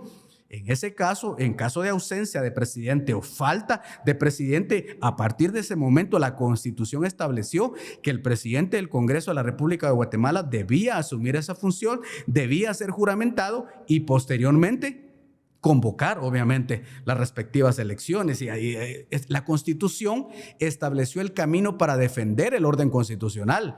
Pero lo que se necesitaba, y de aquí viene la gran reflexión, lo que se necesita es tener en la Corte de Constitucionalidad a magistrados con el verdadero compromiso de defender ese país y no sus propios intereses. Necesitamos verdaderos garantes y verdaderos guardianes de la Constitución política, porque actualmente ellos pueden decir lo que quieran, gozan de derecho ante juicio, son magistrados de la Corte de Constitucionalidad, tienen unos altos sueldos y unos altos ingresos y muchas prebendas, pero la pregunta es: ¿dónde está su dignidad? ¿Dónde está su honor? ¿Dónde está verdaderamente? Le fallaron al pueblo de Guatemala. Vieron morir la democracia y prefirieron velar por sus propios intereses, velar por sus proyectos a futuro, que velar verdaderamente por este país que es de nosotros y que debimos haberlo defendido. Y que obviamente cada quien desde su trinchera y desde el espacio y desde el papel histórico que le tocó vivir, debía defender esta situación. Entonces, yo considero, y esta es una opinión como constitucionalista, esta es una opinión como una persona que se ha especializado en estudiar la Constitución Política de la República de Guatemala, los principios, las normas y los valores, y desde esa arista y desde ese plano sí considero que hay una responsabilidad de manera directa por parte también de la Corte de Constitucionalidad, pero eso no es todo. Actualmente el escenario está en otro nivel y actualmente el escenario se encuentra en la Corte Suprema de Justicia. Y hay que decirlo porque la población pregunta: ¿qué hace el Ministerio Público? ¿Y qué dicen nuestros personeros del Ministerio Público? Nosotros hemos presentado las solicitudes de antejuicio, nosotros hemos realizado las diligencias de investigación para poder fundar las solicitudes de antejuicio, nosotros hemos presentado 1, 2, 3, 4, 5, 6 solicitudes de retiro de inmunidad. Y la pregunta es: ¿qué está pasando con esas solicitudes? ¿Qué va a pasar? ¿Esos procesos se van a desempolvar dentro de 10 años? ¿Dentro de 20 años? Cuando ya todos estemos muertos, ¿se van a resolver esos procesos? ¿A qué están jugando? ¿Qué están esperando? ¿Qué tipo de control político, qué tipo de poder están moviendo en ese momento para tener engavetados esos antejuicios? Es una gran pregunta que me la hago como ciudadano guatemalteco, como una persona que sabe que su deber es respetar los derechos fundamentales, pero que aparte de eso, sabe perfectamente que la población guatemalteca también se hace esa pregunta. ¿Qué ha hecho el Ministerio Público con toda esa evidencia? Plantear solicitudes de antejuicio. ¿Qué tiene que hacer la Corte Suprema de Justicia? ¿Reunirse con los otros poderes del Estado y tomarse fotos? ¿Se estaría revolcando en su tumba Montesquieu, Rousseau, John Locke, los grandes teóricos de la división de poderes? Porque la división de poderes impide que se dé ese tipo de situaciones. Aquí no puede haber coordinación ni subordinación dentro de los poderes. Aquí hay un sistema de frenos y contrapesos, porque solamente el poder puede controlar el poder. Así que cuando no han estudiado la teoría de la Constitución, es fácil venir y decir: tengo una reunión con tal presidente porque tengo mucho que hablar con él. No tienen nada que hablar. El Congreso de la República de Guatemala no tiene nada que hablar con la Corte Suprema de Justicia. La Corte Suprema de Justicia no tiene nada que hablar con el organismo ejecutivo. Por eso se llama división de poderes. Por eso se llama sistema de frenos y contrapesos. Porque obviamente, ya indiqué, estaba el Tribunal Supremo Electoral, falló, la democracia murió. Estaba la Corte de Constitucionalidad como guardiana de la Constitución, falló, la democracia murió. Fueron días completos de frustración de todos los ciudadanos guatemaltecos, esperando que hubiera un pronunciamiento del Tribunal Constitucional, esperando que hubiera una acción activa de parte del Tribunal Constitucional para defender el voto de los guatemaltecos.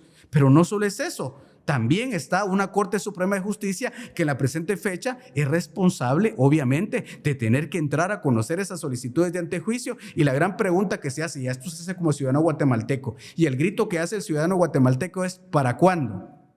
¿En qué momento? ¿Verdaderamente? ¿O será que la justicia no es para ellos? ¿O será que las solicitudes de antejuicio son para realizar algún tipo de prebenda, algún tipo de negociación, algún tipo de cabildeo? Las solicitudes de antejuicio se hacen para ser conocidas. La pregunta es: ¿qué antejuicios van a conocer? ¿El antejuicio para aquel alcalde que no tiene protección? ¿El antejuicio para aquel diputado que no tiene apadrinamiento? ¿Para quién entonces? ¿Qué solicitudes de antejuicio van a entrar a conocer? Es la gran pregunta que me hago. Porque por eso, cuando yo fui al Ministerio Público y encontraba procesos, ¿qué era lo que tenía que hacer? Entrar a conocer, resolver, llevarlos a los tribunales de justicia. Entonces, la pregunta para los tribunales de justicia, específicamente en este caso, la Corte Suprema de Justicia, es: ¿qué están esperando? para entrar a conocer estos hechos que provocaron la muerte de la democracia y que violaron los derechos fundamentales de las personas? Eso es una gran pregunta. Entonces tenemos a varios responsables y hay personas y hay instituciones y entidades que tienen que asumir un papel histórico con la finalidad de poder reivindicar los derechos de esos 18 millones de guatemaltecos que a la presente fecha están viviendo todos los días cómo se violentan y cómo se violan sus derechos fundamentales. Derecho a la propiedad, derecho a la vida, derecho a la igualdad, derecho a la libre locomoción, derecho al trabajo, derecho a la industria, derecho al comercio. ¿Cuántos derechos fundamentales? Estamos viviendo lo que mi profesor Rafael Godínez decía en su cátedra de Derecho Constitucional, un desuetudo constitucional. Estamos viviendo una donde la regla general y la práctica es violar los derechos constitucionales de las personas. Y eso es producto de esa decisión que nace allá en el germen del Tribunal Electoral, pero que actualmente está, todas esas solicitudes de antejuicio están allá en la Corte Suprema de Justicia, donde está esa caja de Pandora con todas las violaciones a los derechos fundamentales de los guatemaltecos, y están esperando que en algún momento la justicia, que es ciega y que no mira, ¿verdad?, que vaya la diosa Temis, ¿verdad?, que vaya a la justicia y que pueda desempolvar esas solicitudes y que pueda resolver. Y que pueda resolver conforme a derecho. Y que cada poder del Estado, en este caso el Congreso de la República de Guatemala, también pueda tener ese protagonismo para que como verdaderos y legítimos representantes del Congreso, representantes de la población guatemalteca y dignatarios de la nación, también tengan a bien hacer su trabajo, ejerciendo esa representación y sintiendo en sus tuétanos y en sus huesos el clamor popular, el dolor y el sufrimiento de los guatemaltecos de tener que soportar, como ya se indicó, a un gobierno paria que nos ha llevado a un Estado fallido, un Estado completamente fallido. Entonces la pregunta es, ¿dónde están las instituciones del Estado para que puedan? Nosotros ya hicimos nuestro trabajo. Yo estoy haciendo mi trabajo todos los días desde la Fiscalía de Derechos Humanos. La pregunta es, ¿qué está pasando con las otras instituciones del Estado? ¿Será que quieren congraciarse con alguien o será que quieren pasar a la historia? ¿Quieren pasar a la historia como verdaderas personas que defendieron este país o quieren pasar a la historia como personas que fueron una planta ornamental? Ahí simplemente sirvieron de adorno, claro, devengaron un sueldo, pero no pasó nada. Nunca cumplieron con la función que la Constitución le impuso sobre sus hombros, que es la defensa del orden constitucional, de la defensa de los derechos humanos, la defensa de los derechos fundamentales.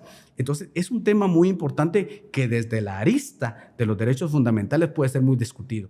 Y el clamor que yo tengo en este momento y la preocupación que yo tengo en este momento es que como ciudadano guatemalteco, estas violaciones a los derechos humanos van a repercutir en mis hijos, en mis nietos y en las futuras generaciones. En el país, mucha gente está muriendo por tener este no personaje solo nos afecta ahí. a nosotros. Esto no solo nos afecta a nosotros.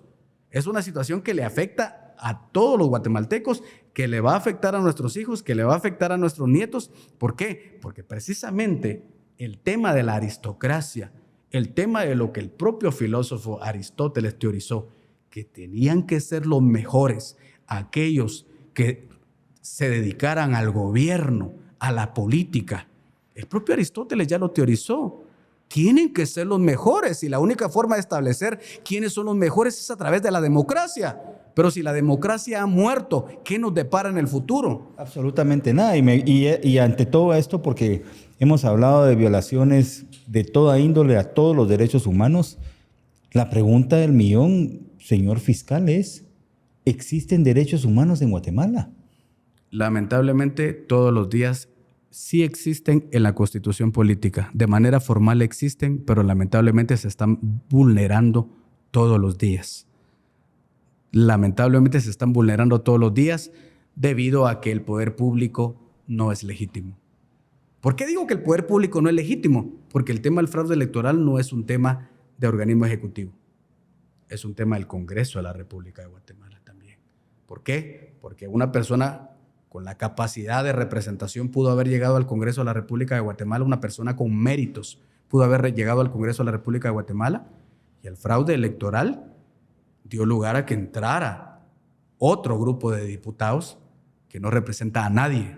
Personajes como Zamulita y la clica de Semilla, pues que no están haciendo absolutamente nada. Pudo haber llegado, y como les digo, se perdieron los espacios de verdaderos representantes y dignatarios que representaban a sus departamentos, que representaban a su ideología política, que pudieran estar en el Congreso de la República de Guatemala generando una verdadera discusión y un verdadero cabildeo, pero que por otra parte, lamentablemente, tenemos a muchas personas que de forma ilegítima también están haciendo leyes, normas legales que no responden al verdadero sentir de la República de Guatemala.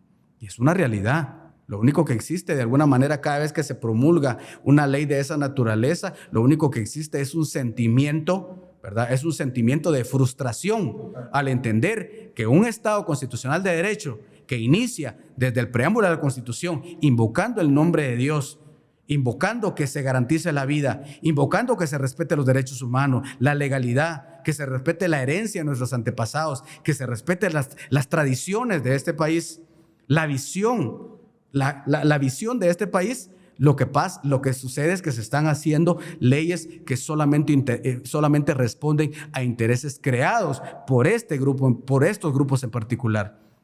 Y ese es el problema que existe actualmente. Y como ya se indicó, esto se puede complicar. Podemos caer en un estado total de anarquía, porque cuando un Estado y cuando un gobierno no cumple con su papel de garantizar los valores fundamentales de un Estado, la vida, la libertad, la paz social, la integridad de las personas, cuando un Estado no cumple con esas obligaciones, entonces lo que sucede es que la sociedad rompe el pacto social, rompe el pacto político, y ahí es donde caemos en la situación de ingobernabilidad que actualmente estamos viviendo. Pero ¿quién no va a estar molesto si tiene que hacer 8 horas para poder llegar de un departamento a otro departamento? O sea, nadie va a estar contento cuando ve que se está cayendo todo a pedazos. Nadie va a estar contento cuando va a un hospital y tiene que salir contraindicado porque no le pueden poner ni siquiera una inyección o darle una pastilla. Nadie va a estar de acuerdo de tener que madrugar para ir a una escuela, a tener que hacer comida porque no hay dinero para poder dar una refacción escolar. O sea, nadie va a estar de acuerdo. La paz social, como decía mi maestro Godínez Bolaños, la paz social se quiebra. Y si la paz social se quiebra, lo único que pasa es que caemos en un estado de anarquía, y eso no favorece al orden constitucional. Y sí, entonces es necesario que los magistrados de la Corte Constitucional, los magistrados de la Corte Suprema de Justicia piensen con esa visión, con esa verdadera visión de hacer cobrar vida no solo las normas y los contenidos constitucionales, sino también los principios y los valores de esa Constitución, que es de lo que estoy hablando en este momento. Estoy hablando de eso, que ya fue regulado por el Poder Constituyente, por la Asamblea Nacional Constituyente, con la finalidad que este país no esté en el debacle y en la hecatombe que actualmente estamos viviendo. Miro un escenario muy complejo, porque al final de cuentas, esto es una explicación con mucho fundamento legal y técnico del por qué Guatemala hoy por hoy está como está, y por eso, como hoy verdaderamente el gobierno está acéfalo, está siendo usurpado por una clica que simplemente representa intereses no de los guatemaltecos, de una estructura criminal internacional. Ahora, miro que hay un gran desafío en el sistema de justicia. ¿Cuál es el desafío que tenemos hoy por hoy? Porque hoy el guatemalteco la está pasando muy mal, muy mal. Temas de salud, en temas de educación, en temas de violencia, en temas de subsistencia. No está llegando al final del mes por esto que está pasando. Y al final de cuentas estamos hablando de 2 cuerpos colegiados: Corte de Constitucionalidad 5 personas, Corte Suprema de Justicia 13 personas. Son 18 guatemaltecos que hoy están aguantando la carga. ¿Cuál es el desafío que hay en el sistema de justicia entonces? El primer desafío que tenemos es poder vencer estos mecanismos de desinformación que existen. Porque a pesar de que ha habido un corte en el financiamiento, recordemos, el día de hoy estaba leyendo que precisamente una corte en los Estados Unidos de América había suspendido el decreto emitido por el presidente Trump para poder frenar ese apoyo que se está difuminando y que está llegando a otros lugares, o que se está obviamente inyectando en programas completamente absurdos para los países que no van en contra del desarrollo, sino van para poder cambiar la ideología y los valores que pueden tener esas naciones o esos países. Y es importante establecer que el primer reto que tenemos todas las personas, en primer lugar, es vencer esas campañas de desinformación. Es decir, le tenemos que dar la espalda completamente a esos pasquines, a esos medios de comunicación que ni siquiera están firmados. No se sabe quién es la persona que está publicando esas sandeces o insultos o agresiones en contra de uno, porque hay algo muy importante, Luis, que quiero que escuches y que tu audiencia también escuche. La Constitución garantiza la libre emisión del pensamiento. Pero es pensamiento. Es pensamiento, y eso es muy interesante, porque estos medios de comunicación lo único que hacen es decir, el fiscal del Ministerio Público hizo tal cosa, y es que son calumnias, son injurias, difamación. son difamaciones. Entonces, claro, están utilizando estos medios de comunicación, están utilizando plataformas digitales para desprestigiar a las personas. Entonces, ¿qué hace el guatemalteco? ¿Qué hace el profesional del derecho? Porque estamos hablando del aparato de justicia. El profesional del derecho dice, yo no me voy a involucrar, yo no voy a participar, porque si yo salgo ya van a venir todas estas ciberclicas, van a venir y me van a atacar con una vorágine como que fueran pirañas del río Amazonas. Y me van a destruir y me van a empezar a buscar y van a ver de qué forma me desacreditan, que es lo que ha pasado precisamente con mi persona, que he dado un paso al frente y que he participado. ¿Pero por qué he participado? Primero, porque es un derecho, y en segundo lugar, porque es la única manera de poder alzar la voz y de poder representar, obviamente, los verdaderos valores que están nutridos en la Constitución Política de la República de Guatemala. Entonces, el primer desafío que existe es el que el profesional del derecho y el abogado le dé la espalda a estas estructuras de desinformación. Es decir, tiene que, como dice el adagio, quien quiera dirigir una multitud tiene que darle la espalda a esa multitud. Quien quiera dirigir una orquesta tiene que darle la espalda a esa multitud. Y ese es el primer gran paso. Y el siguiente gran paso es participar, sin importar que lo estén atacando, que digan, ¿qué está haciendo ese fiscal ahí participando? ¿Qué está haciendo ese abogado participando? ¿Qué está haciendo ese? No, tiene que participar, porque no solo es un derecho, sino que en este momento que estamos viviendo, considérelo una obligación profesional. Abogado, considere una obligación su participación en este momento que estamos viviendo, porque usted ya se dio cuenta de lo que puede pasar en el país cuando no existe un tribunal que defienda el orden constitucional, cuando no existe una corte que defienda el orden constitucional y los derechos humanos de las personas. Puede pasar cualquier situación y todos somos perjudicados por esa situación. Hay que participar. Tiene que existir una verdadera unidad dentro de los verdaderos guatemaltecos que pensamos y que queremos que esta patria continúe siendo libre, soberana e independiente. Tenemos que continuar, tenemos que unirnos, tenemos que participar, tenemos que incidir y tenemos que obtener esos puestos, porque la crítica que se está dando ahorita a nivel internacional es la siguiente: estamos enojados por esta situación porque los fiscales del Ministerio Público están participando, porque tal profesional está participando. Es decir, para las estructuras y ciberclicas y las estructuras internacionales globalistas, ellos tienen exclusividad de la participación. Ellos son inmaculados y tienen los derechos exclusivos sobre la sociedad civil. Y eso no es así. Todo ciudadano guatemalteco tiene el derecho y la oportunidad de poder participar, y debe hacerlo, y debe participar, y debe perder el miedo. Y debe perder el miedo porque es fácil, como ya lo indicaba, y lo he escuchado de un amigo que me dice, lamentablemente el ciudadano guatemalteco muchas veces es cobarde, y la cobardía está pasada de moda, dice Omar Barrios. La cobardía está pasada de moda, no es algo verdaderamente que se tiene que seguir fomentando en esta sociedad. Al contrario, se tiene que empoderar a las personas y se tiene que determinar que la única forma de poder detentar el poder y de poder tomar decisiones en beneficio de esta población es involucrándose, es participando y, sobre todas las cosas, presentándose, presentando el perfil, presentando esa capacidad, presentando esa especialización, obviamente, y participando de tal suerte que a través de los diferentes mecanismos que se han establecido entre la Constitución Política, pues obviamente se pueda llegar a asumir estos cargos. Entonces, me parece bastante interesante el desafío que se viene en el aparato de justicia, toda vez que vienen elecciones bastante interesantes, por ejemplo, en el tema del Tribunal Supremo Electoral, que no debemos pasar por alto, que es importante ya que se prepare esos futuros magistrados al Tribunal Supremo Electoral, esas personas que no vayan con la ambición de vender nuevamente al país a través de sistemas informáticos o mecanismos ortodoxos, o mecanismos extraños y oscuros para hacerlo. Y es sumamente importante que se preparen esos nuevos magistrados que van a ir a proteger los derechos fundamentales. Pero eso no solamente es importante, se avisora también en el país el tema de la elección de magistrados a Corte de Constitucionalidad, en donde vamos a tener una oportunidad para llevar a esas personas probas y con la verdadera capacidad de la defensa del orden constitucional y con la verdadera visión de futuro de soñar, como lo hacía el único y verdadero activista de derechos humanos que yo he conocido en la vida, aparte de Gandhi. Martin Luther King Jr. Él perdió su vida defendiendo los derechos del pueblo afroamericano, pero nadie se lo ha reconocido, ¿verdad? Él era el que hablaba, yo tengo un sueño. Pues que lleguen esas personas que verdaderamente tengan un sueño que se llama Guatemala y que ese sueño evidentemente se vea materializado a través de actuaciones con estricto apego a derecho. Y lo primero que va a decir las personas o las críticas, esa gente no existe, eso es falso.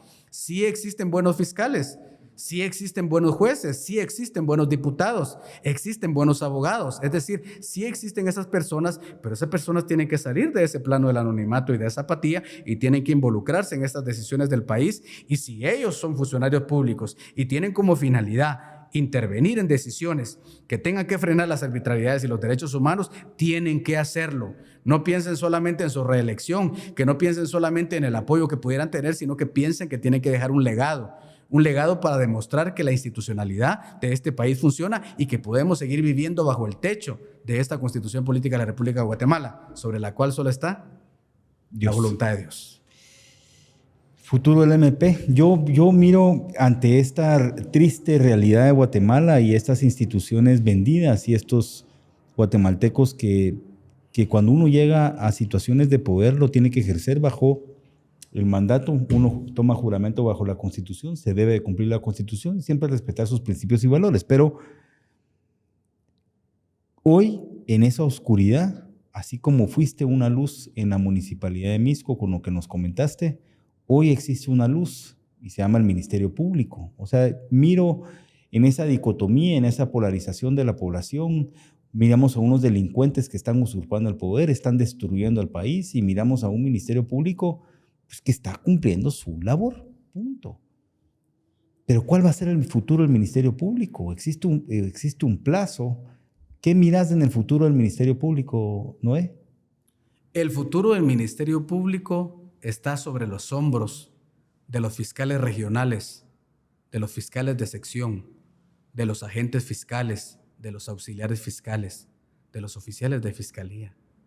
El futuro del Ministerio Público está sobre ellos, por una sencilla razón, que ellos deben de tener el compromiso de continuar bajo el principio de legalidad, de continuar ejerciendo su mandato conforme al 251 constitucional, de velar por el estricto cumplimiento de las leyes del país y de ejercer la acción penal pública dentro de ese mandato.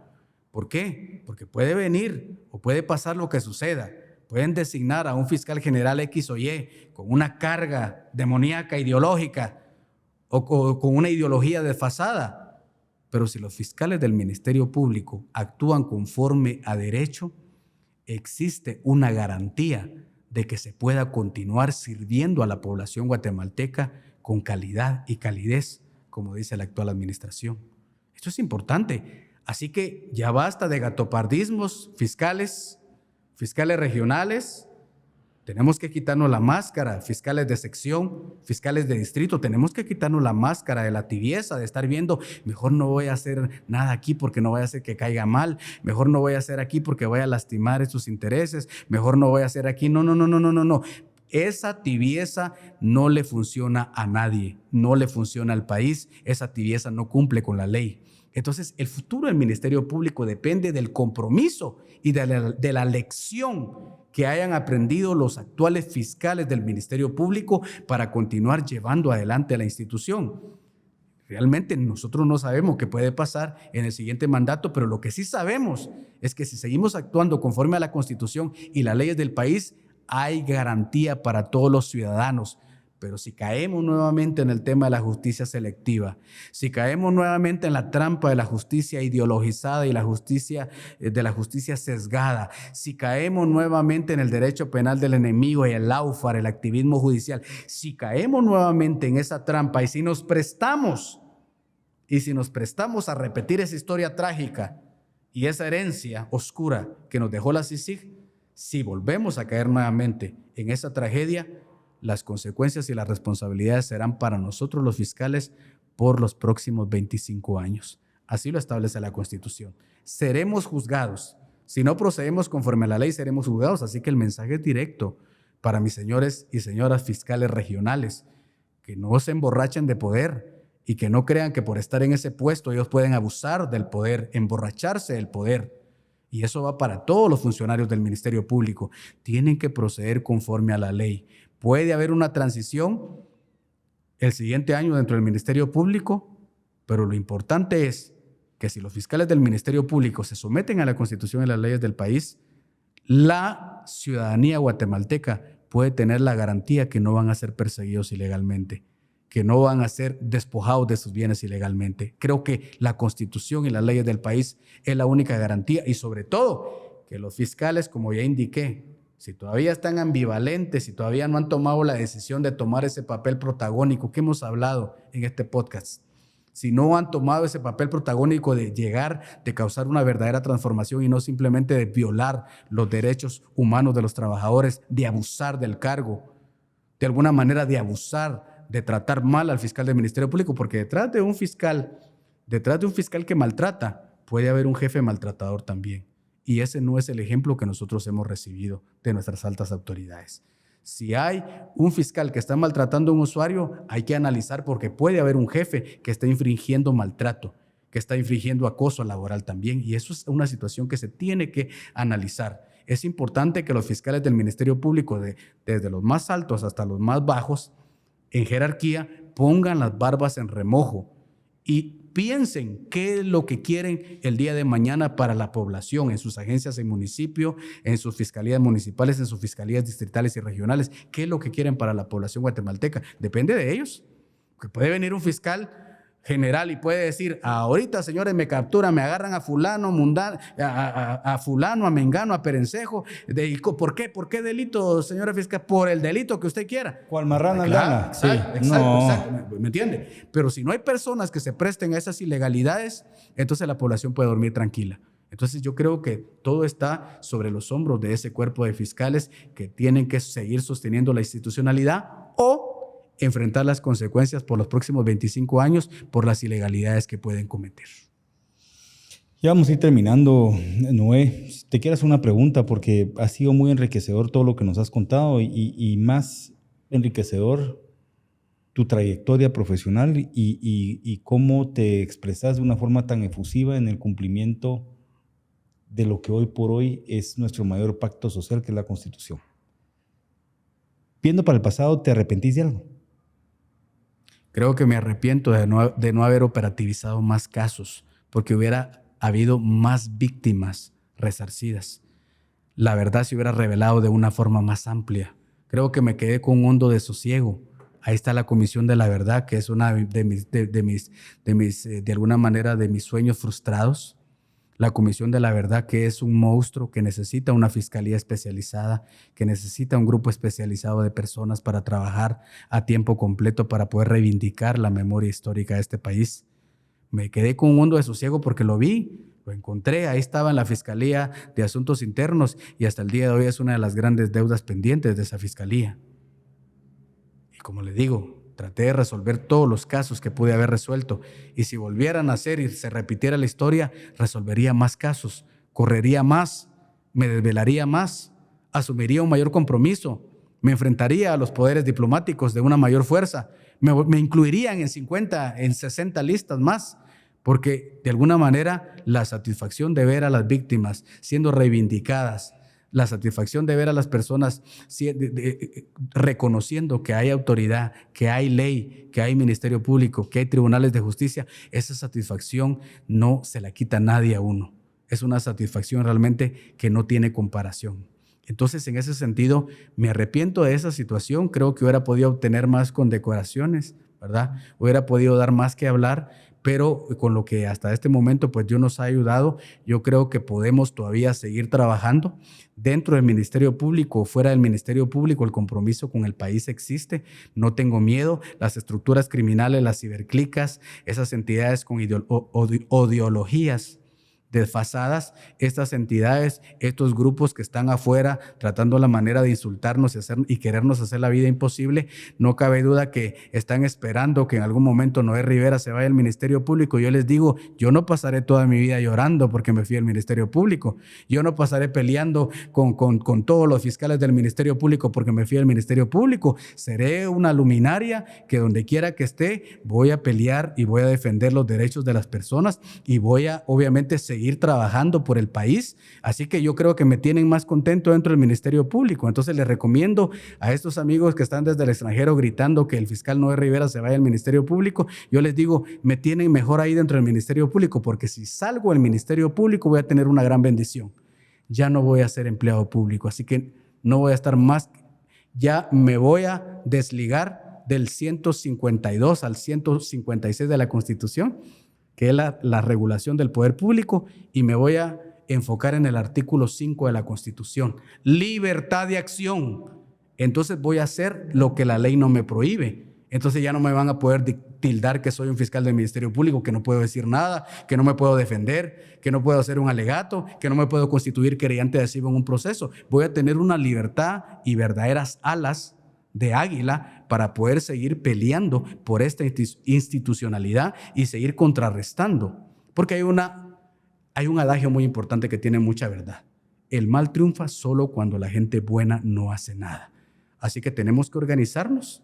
También decía, recuerdo yo, Winston Churchill, hay un momento en la vida de todo ser humano, un momento para el cual esa persona ha nacido. Y eso se puede dar dentro o fuera del Ministerio Público. Por lo tanto, ese es el compromiso que veo, esa es la visión que tenemos y esperamos, como se dice, que podamos cumplir con esa visión que tenemos, con liderazgo, que es una visión de país. Eso es lo que queremos todos los guatemaltecos. Señores, les dije que iba a ser un episodio bastante interesante, ¿o no? Hoy me llama un amigo y me dice, vos, te recomiendo que dure 40 minutos. Ha sido el episodio más largo, pero más cargado de información y creo que muy, muy, muy enriquecedor para todos los guatemaltecos. Tenemos que luchar por nuestros derechos humanos. Por favor, lean la Constitución. En un episodio, el secretario general del Ministerio Público me decía, tenemos que llegar a la cultura de la denuncia. Para eso está el Ministerio Público. Señores guatemaltecos, conozcan sus derechos humanos y denuncien cuando no están siendo cumplidos. Y el doctor González Dubón decía, el desarrollo de Guatemala depende del cumplimiento de la ley. Si nosotros llegamos a cumplir la ley, hay certeza jurídica. Si hay certeza jurídica, hay inversiones. Si hay inversiones, hay oportunidades laborales. Si hay oportunidades laborales, no hay migración. Y Guatemala florecerá, porque al final de cuentas, los chapines somos cabrones. Señores, como siempre lo he dicho, entre casaca y casaca, la verdad se saca. Feliz noche.